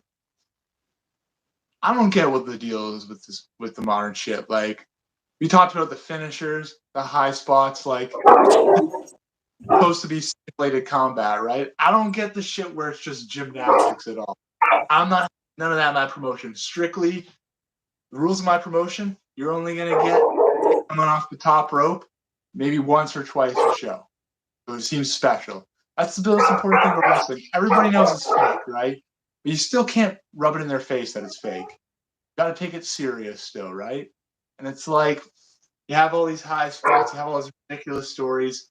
It just makes the whole thing into a joke. Not only does it like when you go see a movie, you know Guardians of the Galaxy is good. You don't have them breaking the fourth wall in the middle of the movie where Drax is going, yeah, I'm actually Dave Bautista or some shit like that.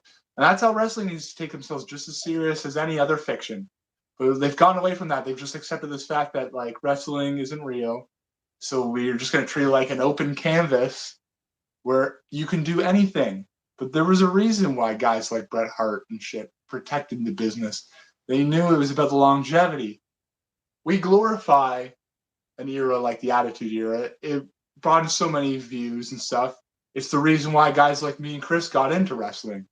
But at the same time, they blew their fucking wad. These guys, they booked the most ridiculous of storylines over and over, week to week, trying to go bigger, trying to go more ridiculous every week.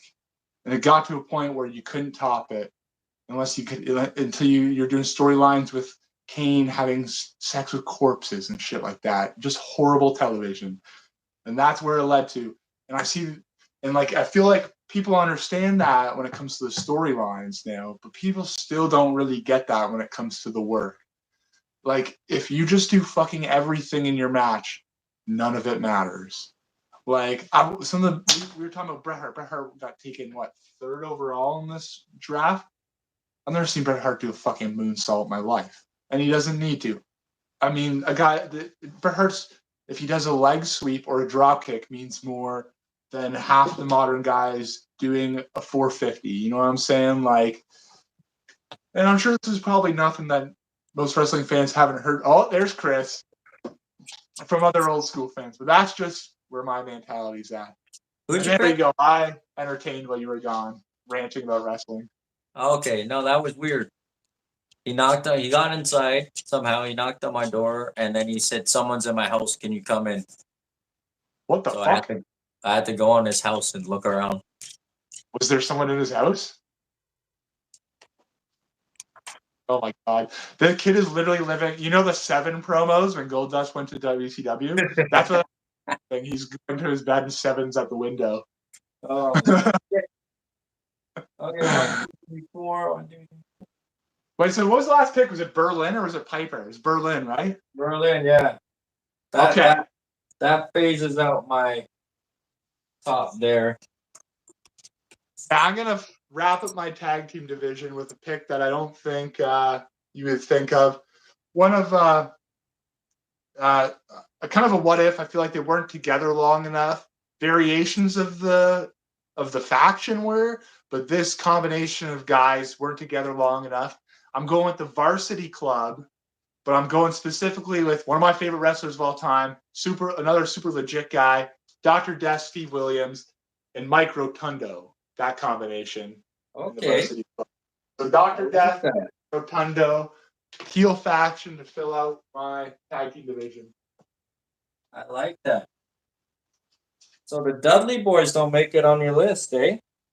No, I thought about the Dudleys, but I thought Dr. Death and Rotundo just work perfectly with the Steiners. Like, it's just a much better combination, I think, for my division. I think the result in the matches are better. I think the Dudleys would bring more personality, but at the end of the day, my promotion is about hard-hitting action in the ring, and Bubba can't wrestle to save his life. That's it. So I'm going to finish off my tag team here.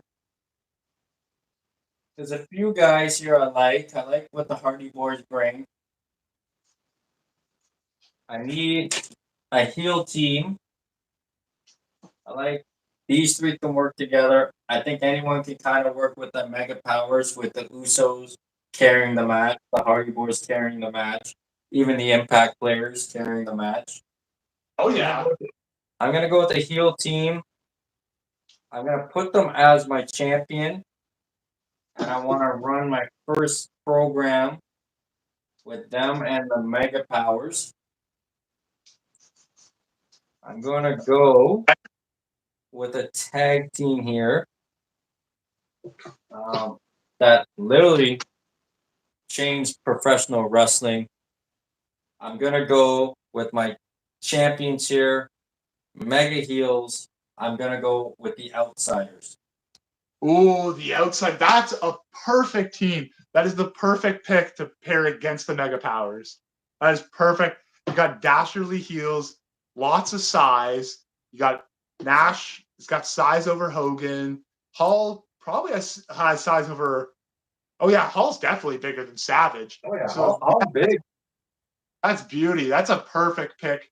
I know, like, you were probably for a second, you're like, shit, the like you're saying, like the mega powers, they don't necessarily mold with all these guys, but that is a perfect way to round it out. That That's how brings I a team in that can work with them perfectly and work with all the other teams too. that's how I had to do because I needed someone to be able to work with these guys. If I have the outsiders as my champion, I think that works good. I had other teams on here. Obviously, I was looking at the British Bulldogs. Right? I had the Von Erichs. I wanted Kerry and Kevin. That'd be a good I had the team. I I went had with the the right free choice though. yeah, I had the Freebirds. Freebirds Um, wouldn't be bad either. Freebirds versus Mega Powers would be like wouldn't be bad. You got the Terry Gordy in there with the size and stuff. Like, I had Money Inc. I had Million oh Dollar yeah, Man, RS. I wanted them. I also wanted this team, but they just didn't work out in my list. I wanted. I don't even want to say it because you might pick one of these guys next. But I wanted Booker T and Goldust. I like that combination of those that two. was a good team. Harlem Heat too, right? Like, Yeah, I have Harlem Heat here. And I thought this was gonna make a cool thing on your list here as a fun tag team, the Gangstas, but they didn't get it. oh, the Gangsters, yeah, New Jack's promos and stuff, yeah. Even The guys that fell off my list for tag teams were good old I Tool like Two and the a couple. Outlaws. Oh yeah, the Outlaws. Definitely thought you were going to take the Outlaws at some point. The thing that I fucked me up was when they took the Mega Powers, but none of us took Hogan and fucking Savage, so well, someone had to take them.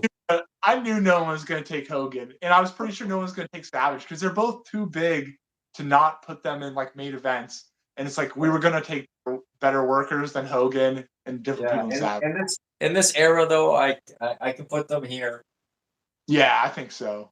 They're You gonna could just feud. propel your tag team division on the like your tag team division could be like the equivalent of a main event pick. You know what I mean? Like your tag team champions could be like just as big of a deal as a main event champion. That's it. All right, buddy. We only got a few more. I only have one more mid carder to fill out here, and I think Yeah, same here. And I'm going to gonna be a fill face. that out. I'm going to fill mine out with the perfect baby face to match up with Cactus, one of the all-time greats, Terry Funk. Nice. And I feel like that gives another little dimension to my promotion because all my guys are very traditional wrestlers. Funk and Cactus can do that, but also I can pair them up together and have no DQ hardcore style that I don't normally have on the program. I like that. You took a lot of the older guys. I like that. Yeah. You took old style wrestling. Okay. Let me go here. Let me see what I got here. I'm gonna go heel.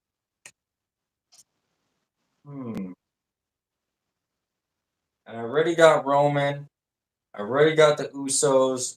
I'm gonna take Paul Heyman. Ooh, first manager off the board. Big one. Arguably the greatest manager of all time. Not just greatest manager of all time, but I mean, people I guess have mixed opinions of him as a booker. I think most of that comes down to financials. I think he's a fantastic booker. You talk about the ECW stuff, but we mentioned earlier the SmackDown. I mean, he was the brain behind the prime of SmackDown television. He was the guy booking all those angles and stuff. Not to take credit away from the wrestlers, but yeah, Paul Heyman, one of the greatest minds in wrestling ever. I And like it. Mel's. Yep. I think that works with them. So now I got these three are gonna be a menace here. Running over my roster. I still gotta fill out number 10 here. I need a face to go with all that. We'll see what I got hidden I here. I as well am going to jump to managers now. I'm going to take another guy who's arguably the greatest manager of all time. I have to have him. I already got his team in there. My boy, Jim Cornette. I knew you were gonna take Corny. Corny, I mean, I am a huge. I mean, for years I listened to his podcast. Fucking love Corny. Love Corny. Jim Cornette. Hey, Jimmy Cornette. Jimmy Cornette. They say that he likes to watch wrestlers bang his wife too, but I don't know if that's true. I could see that. I could see that. Like you'd like to see it because his wife's pretty fat. I wouldn't like to see it. No, I don't want to see that shit.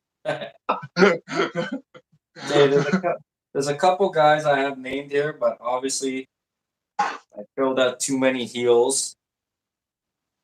I feel like you have more heels than faces, right? Like you don't want more faces than heels, but I feel like you can have more heels than faces. I like heels more.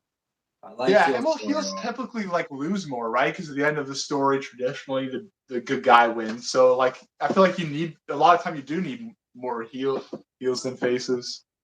But I really want to go off the board here and make this another pick here for ultimate potential. I think this guy has looks and everything, but I don't know if I want to do that.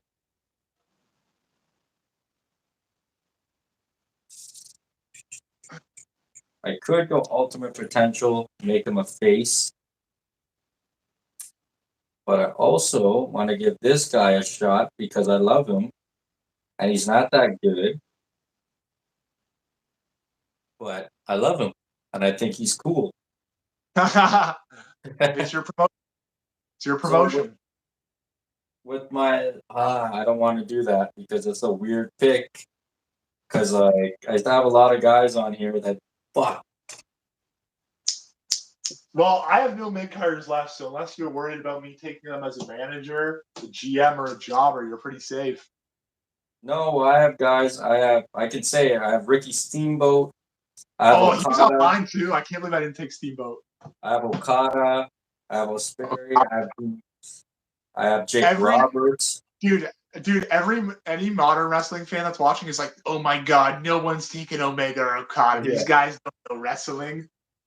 I have Christian Cage.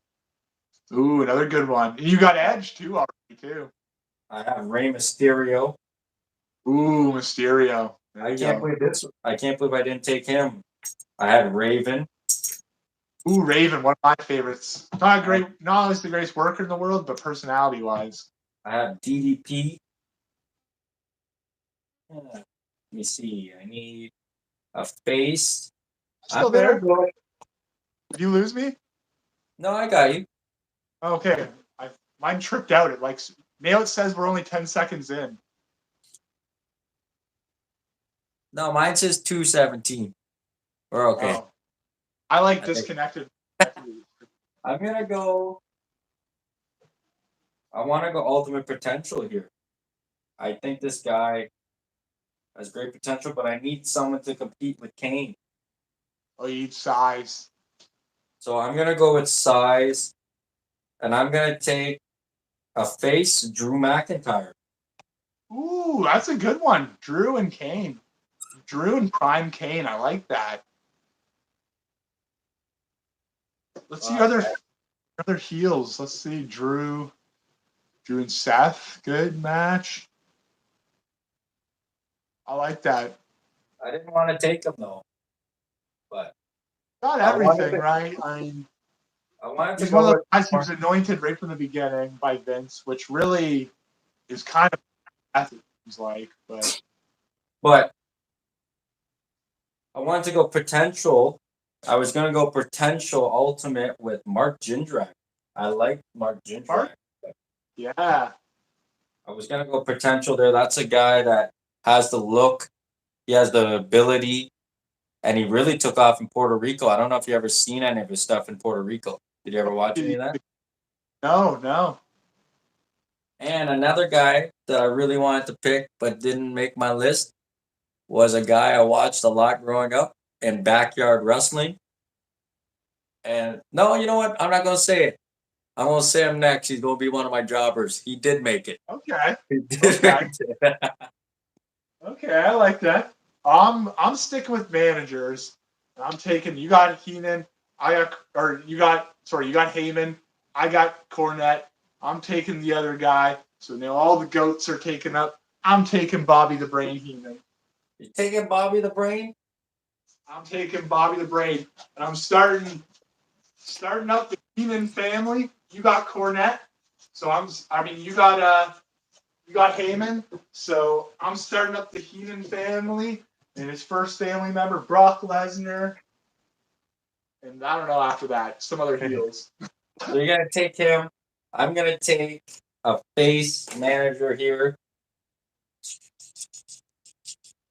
I'm gonna go with someone that's gonna help the Mega Powers talk a little bit more. I'm gonna go with the mouth of the South. I'm gonna go with Jimmy Hart.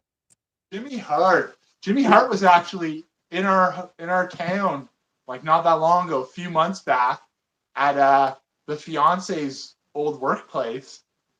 The fiance just casually says to me, "Do you know who Jimmy Hart is?" I'm like, "The North of the South? Are you kidding? I know Jimmy Hart." He's like, "Well, he was at Wild Wing earlier today." I'm like, "What did you tell me earlier today?" What was he doing there? I have no idea. Probably an autograph signing in the area or something. I don't know.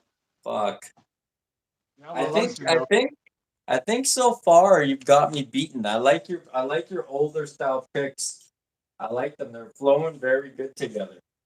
I feel like I flow the old and the new. Like Yeah. try to pick like more modern guys or post 2000 guys that can wrestle old school style. Yeah, I like it. I think you got SmackDown and I got Raw. That's what it's Yeah, that seems like because you got the draw power, Yeah. and I feel like the content kind of thing. Like you got the storylines, I got the matches. Yeah. I like it though. Um, Our so what women's is it? division is tight. Our women's division is close though. Yeah, it's tight. It's It's tight. a, it's a tight one. We I should feel like put the mine we is could basically no aerials at all. You have a lot more versatility in your women's division. My women's division is literally completely grounded. I think Trish is Hurricane Rana, or no, it's the Stratosphere or whatever. Yeah. That's the most vertical move anybody No, Molly does. Molly Holly does the somersault leg drop. Oh, true, good call. I forgot all about that. You know what we'll do? I'll make a poll and I'll poll our women's division and see if anyone votes to see who's better there. Cause it's It'll close. be The like women, one. It'll be like one vote, and it'll be yeah, David. it'll be me voting for myself. Yeah, yeah. I'm gonna actually. All right, buddy. Who's your next pick? I'm actually. Uh, I'm gonna pick my GM next. I'm gonna have a babyface authority figure. Wait, hold on. I Does need a our does our GM have to be someone that's done the role before? no, I don't think so. I think Okay. it obviously can be, and then you have an example of that. But if you think there's somebody that would be perfect for the role who hasn't done it, no, I think you can create a new role for GM. I personally am going with a guy. I got a lot of big, tough, fucking legit badass guys. I need somebody just as badass to keep them all in control. My on-screen authority figure, as well as my behind-the-scene booker. I thought about Dusty, but it's going to be Cowboy Bill Watts. Oh, okay. You think Bill Watts can handle Lesnar?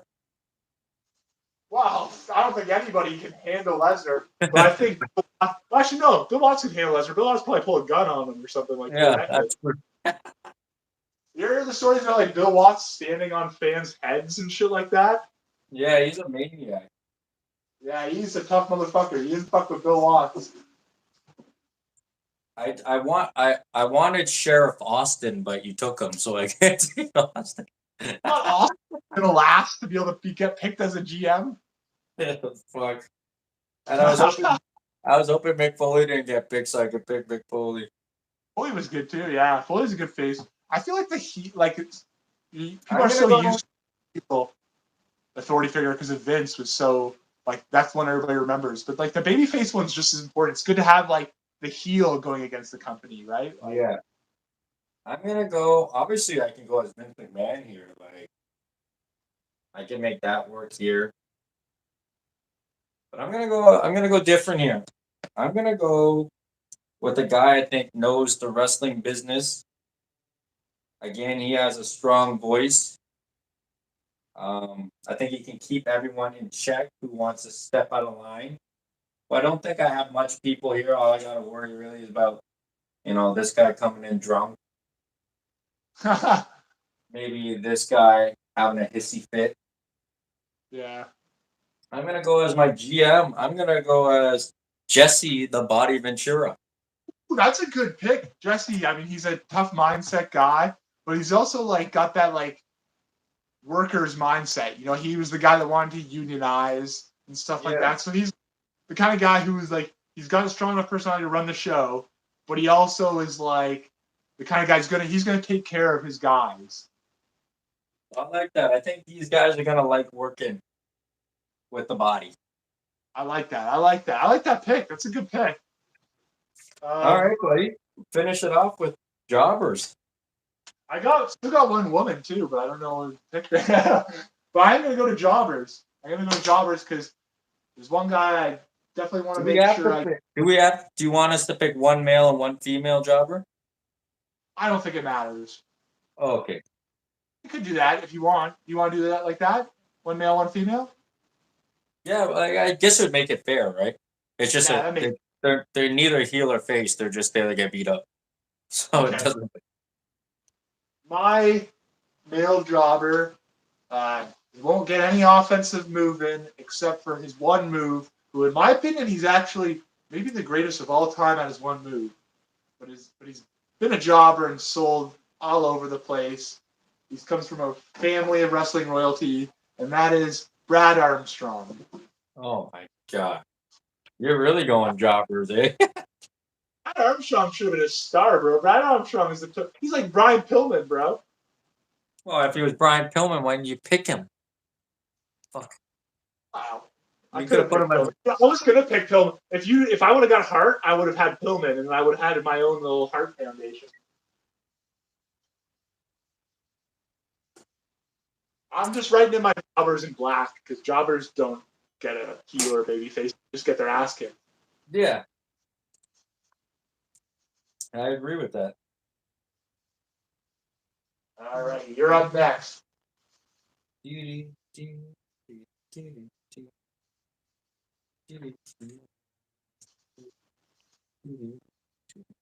Oh man, none of us picked Jazz. She's on my list, but now I feel like I need a baby face. No one took Jazz. No one took Jacqueline. Oh yeah, I forgot about it. No one took Sable. Sable in the '90s was awesome. She wasn't a good just worker. She wasn't a good worker. Not either. I'm like, she's so. I always thought she was gross looking, to be honest. No one took Luna.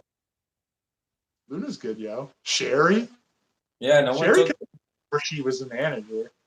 No one took them. No one. Okay, I'm gonna go with the pick. I wanted to pick here to finally give him his break and get him in the business. He got me into backyard wrestling. I'm gonna put him on my roster as a jobber. You finally made it.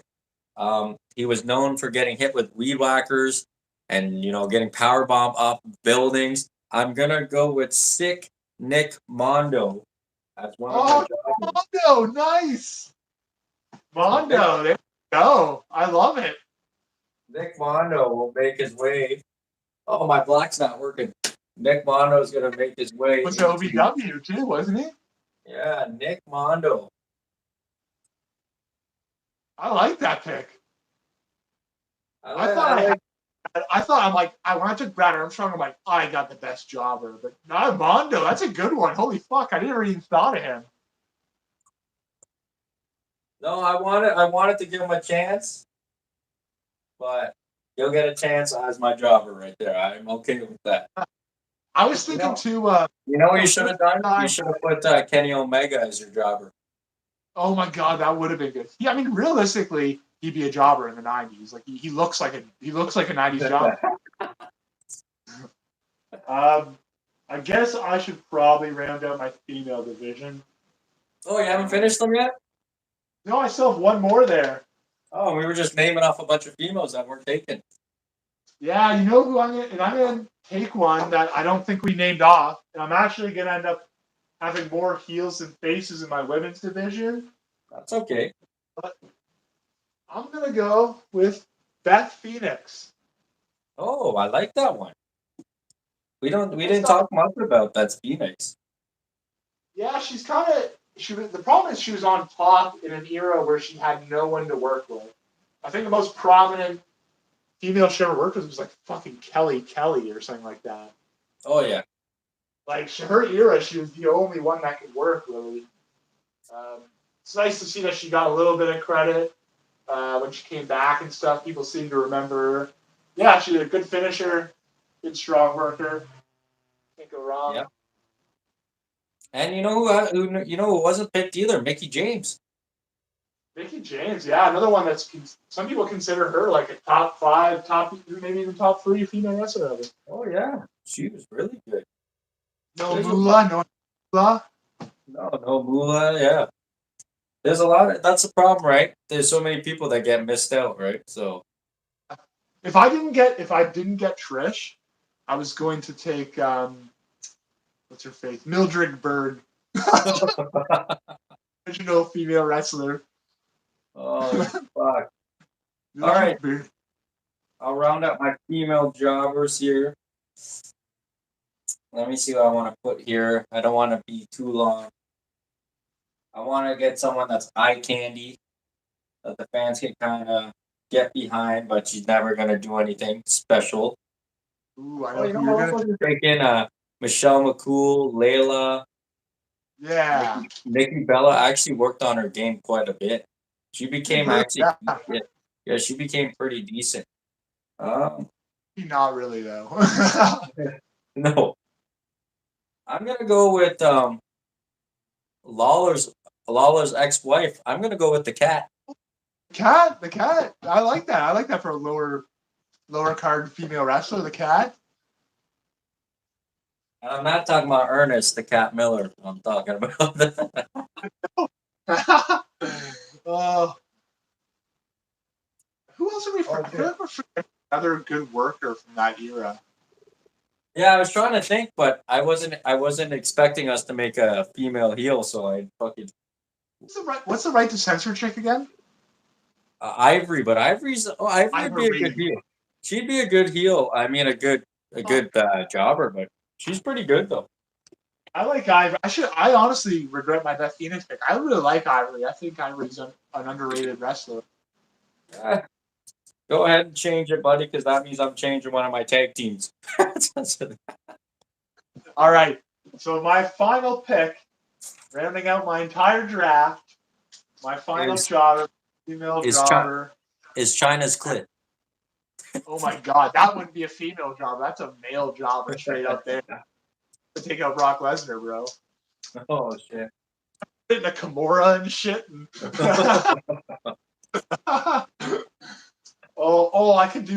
I could do Torn Butthole X-Pac as my. Oh, you could do that too. No, my final female jobber. I think it works. I don't know. If you can tell me it doesn't count if it doesn't count. But my female jobber for my female division in this world where it's okay whether you're binary, non-binary, I'm going to have a non-binary Kamala as my female jobber. Okay, you can do that, buddy. That's fine. That's a little weird though, but we'll let you do it. Kamala's going to be putting over Wendy Richter. Kamala's going to be putting over Gail Kim. But he's literally on my logo. They've been Papa Shango or on my logo. I got to get at least one of them in there. Oh, Papa Shango, The Godfather, Kama Mustafa. They didn't make it. D'Lo Brown didn't make it. Oh, there was quite a few. Nobody, not one guy in the Legion made it. I feel like Ahmed Johnson would fit on my roster too. You know what? People talk shit about him. I loved Ahmed Johnson. He was. I loved his entrance. Working with the guy, but yeah, you know who would have fit on your tag team too? The APA. Yeah, they would have fit too. I was thinking about where I did the varsity club because Farouk, Ron Simmons, is so well known as a collegiate football player. I was thinking about switching up the varsity club and going Dr. Death, Ron Simmons varsity Yeah, club. I that you mean, could that have done that. never existed. That iteration of it never existed. But I just played safe with Rotendo. I think both rosters have their goods and their bads. I think they're fair rosters that we picked. I know we missed a lot of guys. I think a lot of people be shocked. Like even like the Undertaker fell the fourth overall. Like that's shocking. Yeah, HBK made it as a mid Carter. Big Carter, yeah. Yeah, Randy Orton's there. I actually don't mind Eddie as a mid Carter there on that list there. I think when you end up drafting all time, I mean, as much as you don't want to put it all into size, I think size does end up playing a part. Eddie's Yeah, just shorter than everybody on my main event and everybody on your main event. Same deal with yeah. Chris Benoit. Same deal with I Piper. but in that mid Carter, he fits perfect there. We're talking about Yeah, Eddie versus Randy, Eddie versus HBK, Eddie versus Owen, right? yeah. We've Like seen Eddie versus Benoit. Eddie versus Benoit. It's great, great I will say, matchups. Owen's great, but when I watch him back, I don't like a lot of his selling. I feel like he doesn't sell the punches very well. But I I can don't see know. that. You ever notice that when he takes like he sells like a punch, he kind of like, and then he just walks forward and keeps doing it. Yeah, I can Oh, see that. He just yeah, undersells the but strike. when he was the King of Hearts gimmick, he should have got a world title run.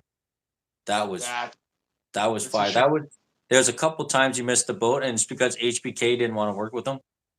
Yeah, Mm, politics and shit like that. yeah, God. Well, at least you have HBK on yours. I don't have to deal with that baby. Is that pre? Yeah, Is that dude. Can you is that imagine pre? Is how that long's before he? you lost the smile? Yeah, I don't. Yeah, I guess I'm looking at like. Well, I don't know. I'm looking. I guess I'm thinking like 96 HBK. I guess. Yeah, no, I would think that too. I like that. I like the rosters on both of our sides. Yeah, I think you're right though. Absolutely. I think mine have might have a lot more star power. Yeah, I think you're selling a lot more pay-per-views there. I mean, think of your pay-per-view poster. Your pay-per-view poster, you can have John Cena, The Rock, Hulk Hogan, Triple H, like Oh yeah, literally some of the biggest names in the history of the business. I like that. I think our women's division is very close though. I'd Yeah, like to that's get a tight one, eh? Like, I would like to get a poll on that. Like that would be uh, who's your announce team? Are you going single man announce team, or you going a I color was guy, a actually play-by-play guy? I was actually gonna put Jesse the body on my announce team, That but makes sense. I have him Abs- as my general manager. So I Yeah, can't yeah, I'm not gonna absolutely. I'm not gonna put him there anymore. I'm gonna move him. Um I actually didn't mind this guy at announcing. So I'm gonna go with the heel JBL. Okay. I don't mind JBL. I'm gonna go with the heel JBL and I'm actually gonna go to AEW. I'm gonna steal Excalibur. Because Excalibur. he's very good. I want him as my face. I was gonna take good old no, you know what? Let me erase that. I'm gonna take early 2000s face JR. So I'm gonna So JR is your play-by-play. Bradshaw's your color. I yeah, and I like that. want Bradshaw to be my heel guy. My original pick was JR and Jesse the body as my heel, Yeah, yeah. but but I'm I gonna think I put him as my manager, so I'm gonna. But I actually like what Excalibur's doing. He really does a good job there, man. JR yeah, I has find gone he doesn't have too downhill. many guys. Yeah, he's really gone downhill in the last You say decade or JR. so. He's Yeah, too old. He's been doing it too long, right? Like yeah. I just don't think his heart's in eventually, it. yeah. And But I just fit physically. Those shows are too long for him. yeah, yeah. I Um, don't. It's just not worth it. So, what do you think? Would we be able to beat an AEW show? come, come on, we're making wrestling good again with our promotions here. I'm, We're I'm reviving wrestling. saying this right now. Everyone's promotion is different. Don't get upset if your guys didn't get chosen. This is why we did this. I think we're one of the few guys out there that's ever done this. I like dance it on YouTube. So please, guys, put up your own fantasy that wrestling fans want to see this. We had two different strategies here that mine's more box office draw. that can get you a big WrestleMania match. Dan's is more matching stylistic, technical wrestling with toughness. So they're both very different rosters. And, I would love to see them compete at a Survivor Series. Yeah, I think we both did a good job of drafting for what we were looking for. We both filled out a great promotion. Real quick, my answers. I'm stealing one. I might steal my one manager. Have a part-time color commentator, not full-time, just part-time for a handful of matches. Have Bobby on color, and have go real old school and have play-by-play Gordon Soley. Okay, you're going old Kind school. of just my old school work, but like you said, yeah, more of an old school promotion. Yours more of a big box office mainstream crossover promotion. I think we both were able to, like I said, two different strategies, both able to come out with a nice roster. And I think we Yeah. would both our rosters would pretty much put any modern content to shame. Yeah, I think we both have a good mix here of workers, talent on the mic, in the ring, great storytellers, toughness. I have no problem with the rosters made. The only pick I kind of have a problem with on my side was the Mega Powers because it kind of changed my dynamic of my tag team division. But I think the Outsiders being my champion kind of sway that a little bit, so I can have the biggest faces I can have against the biggest heels I can have in that division. So I think it works for me. I like MJF versus John Cena lineup. I like Steve Austin versus that Brock Lesnar. Yeah. Something that we've never seen before. You can build that matchup perfectly, and you can even bump up some of those guys. Like you said, Brock and Shamrock, maybe they team up to be a Yeah. tag team, right? There's options Shamrock and towards the Eden family with Lesnar. there's options in both. So I want to thank everybody for watching this. If you watch it, I know it's a long one, 2 hours and 41 minutes. Please, Yeah, guys. it's our longest one yet by far. Oh, yeah. Please, guys, make your own. We'd love to see it. Love to hear about it. Write your list down at the bottom. I'm not too sure what we're doing next. Do you know what we're doing next, Dan? Well, we discussed potentially doing a part two to last week's episode. I think that might not be a bad idea. I think it was seemed like it was some topics that were somewhat popular. Maybe we do part two to albums. Maybe we go in a different direction. Yep, we never know. So I want to thank all you guys for watching. We appreciate it, and we'll see you next time. Have a good week, guys. See you next Sunday.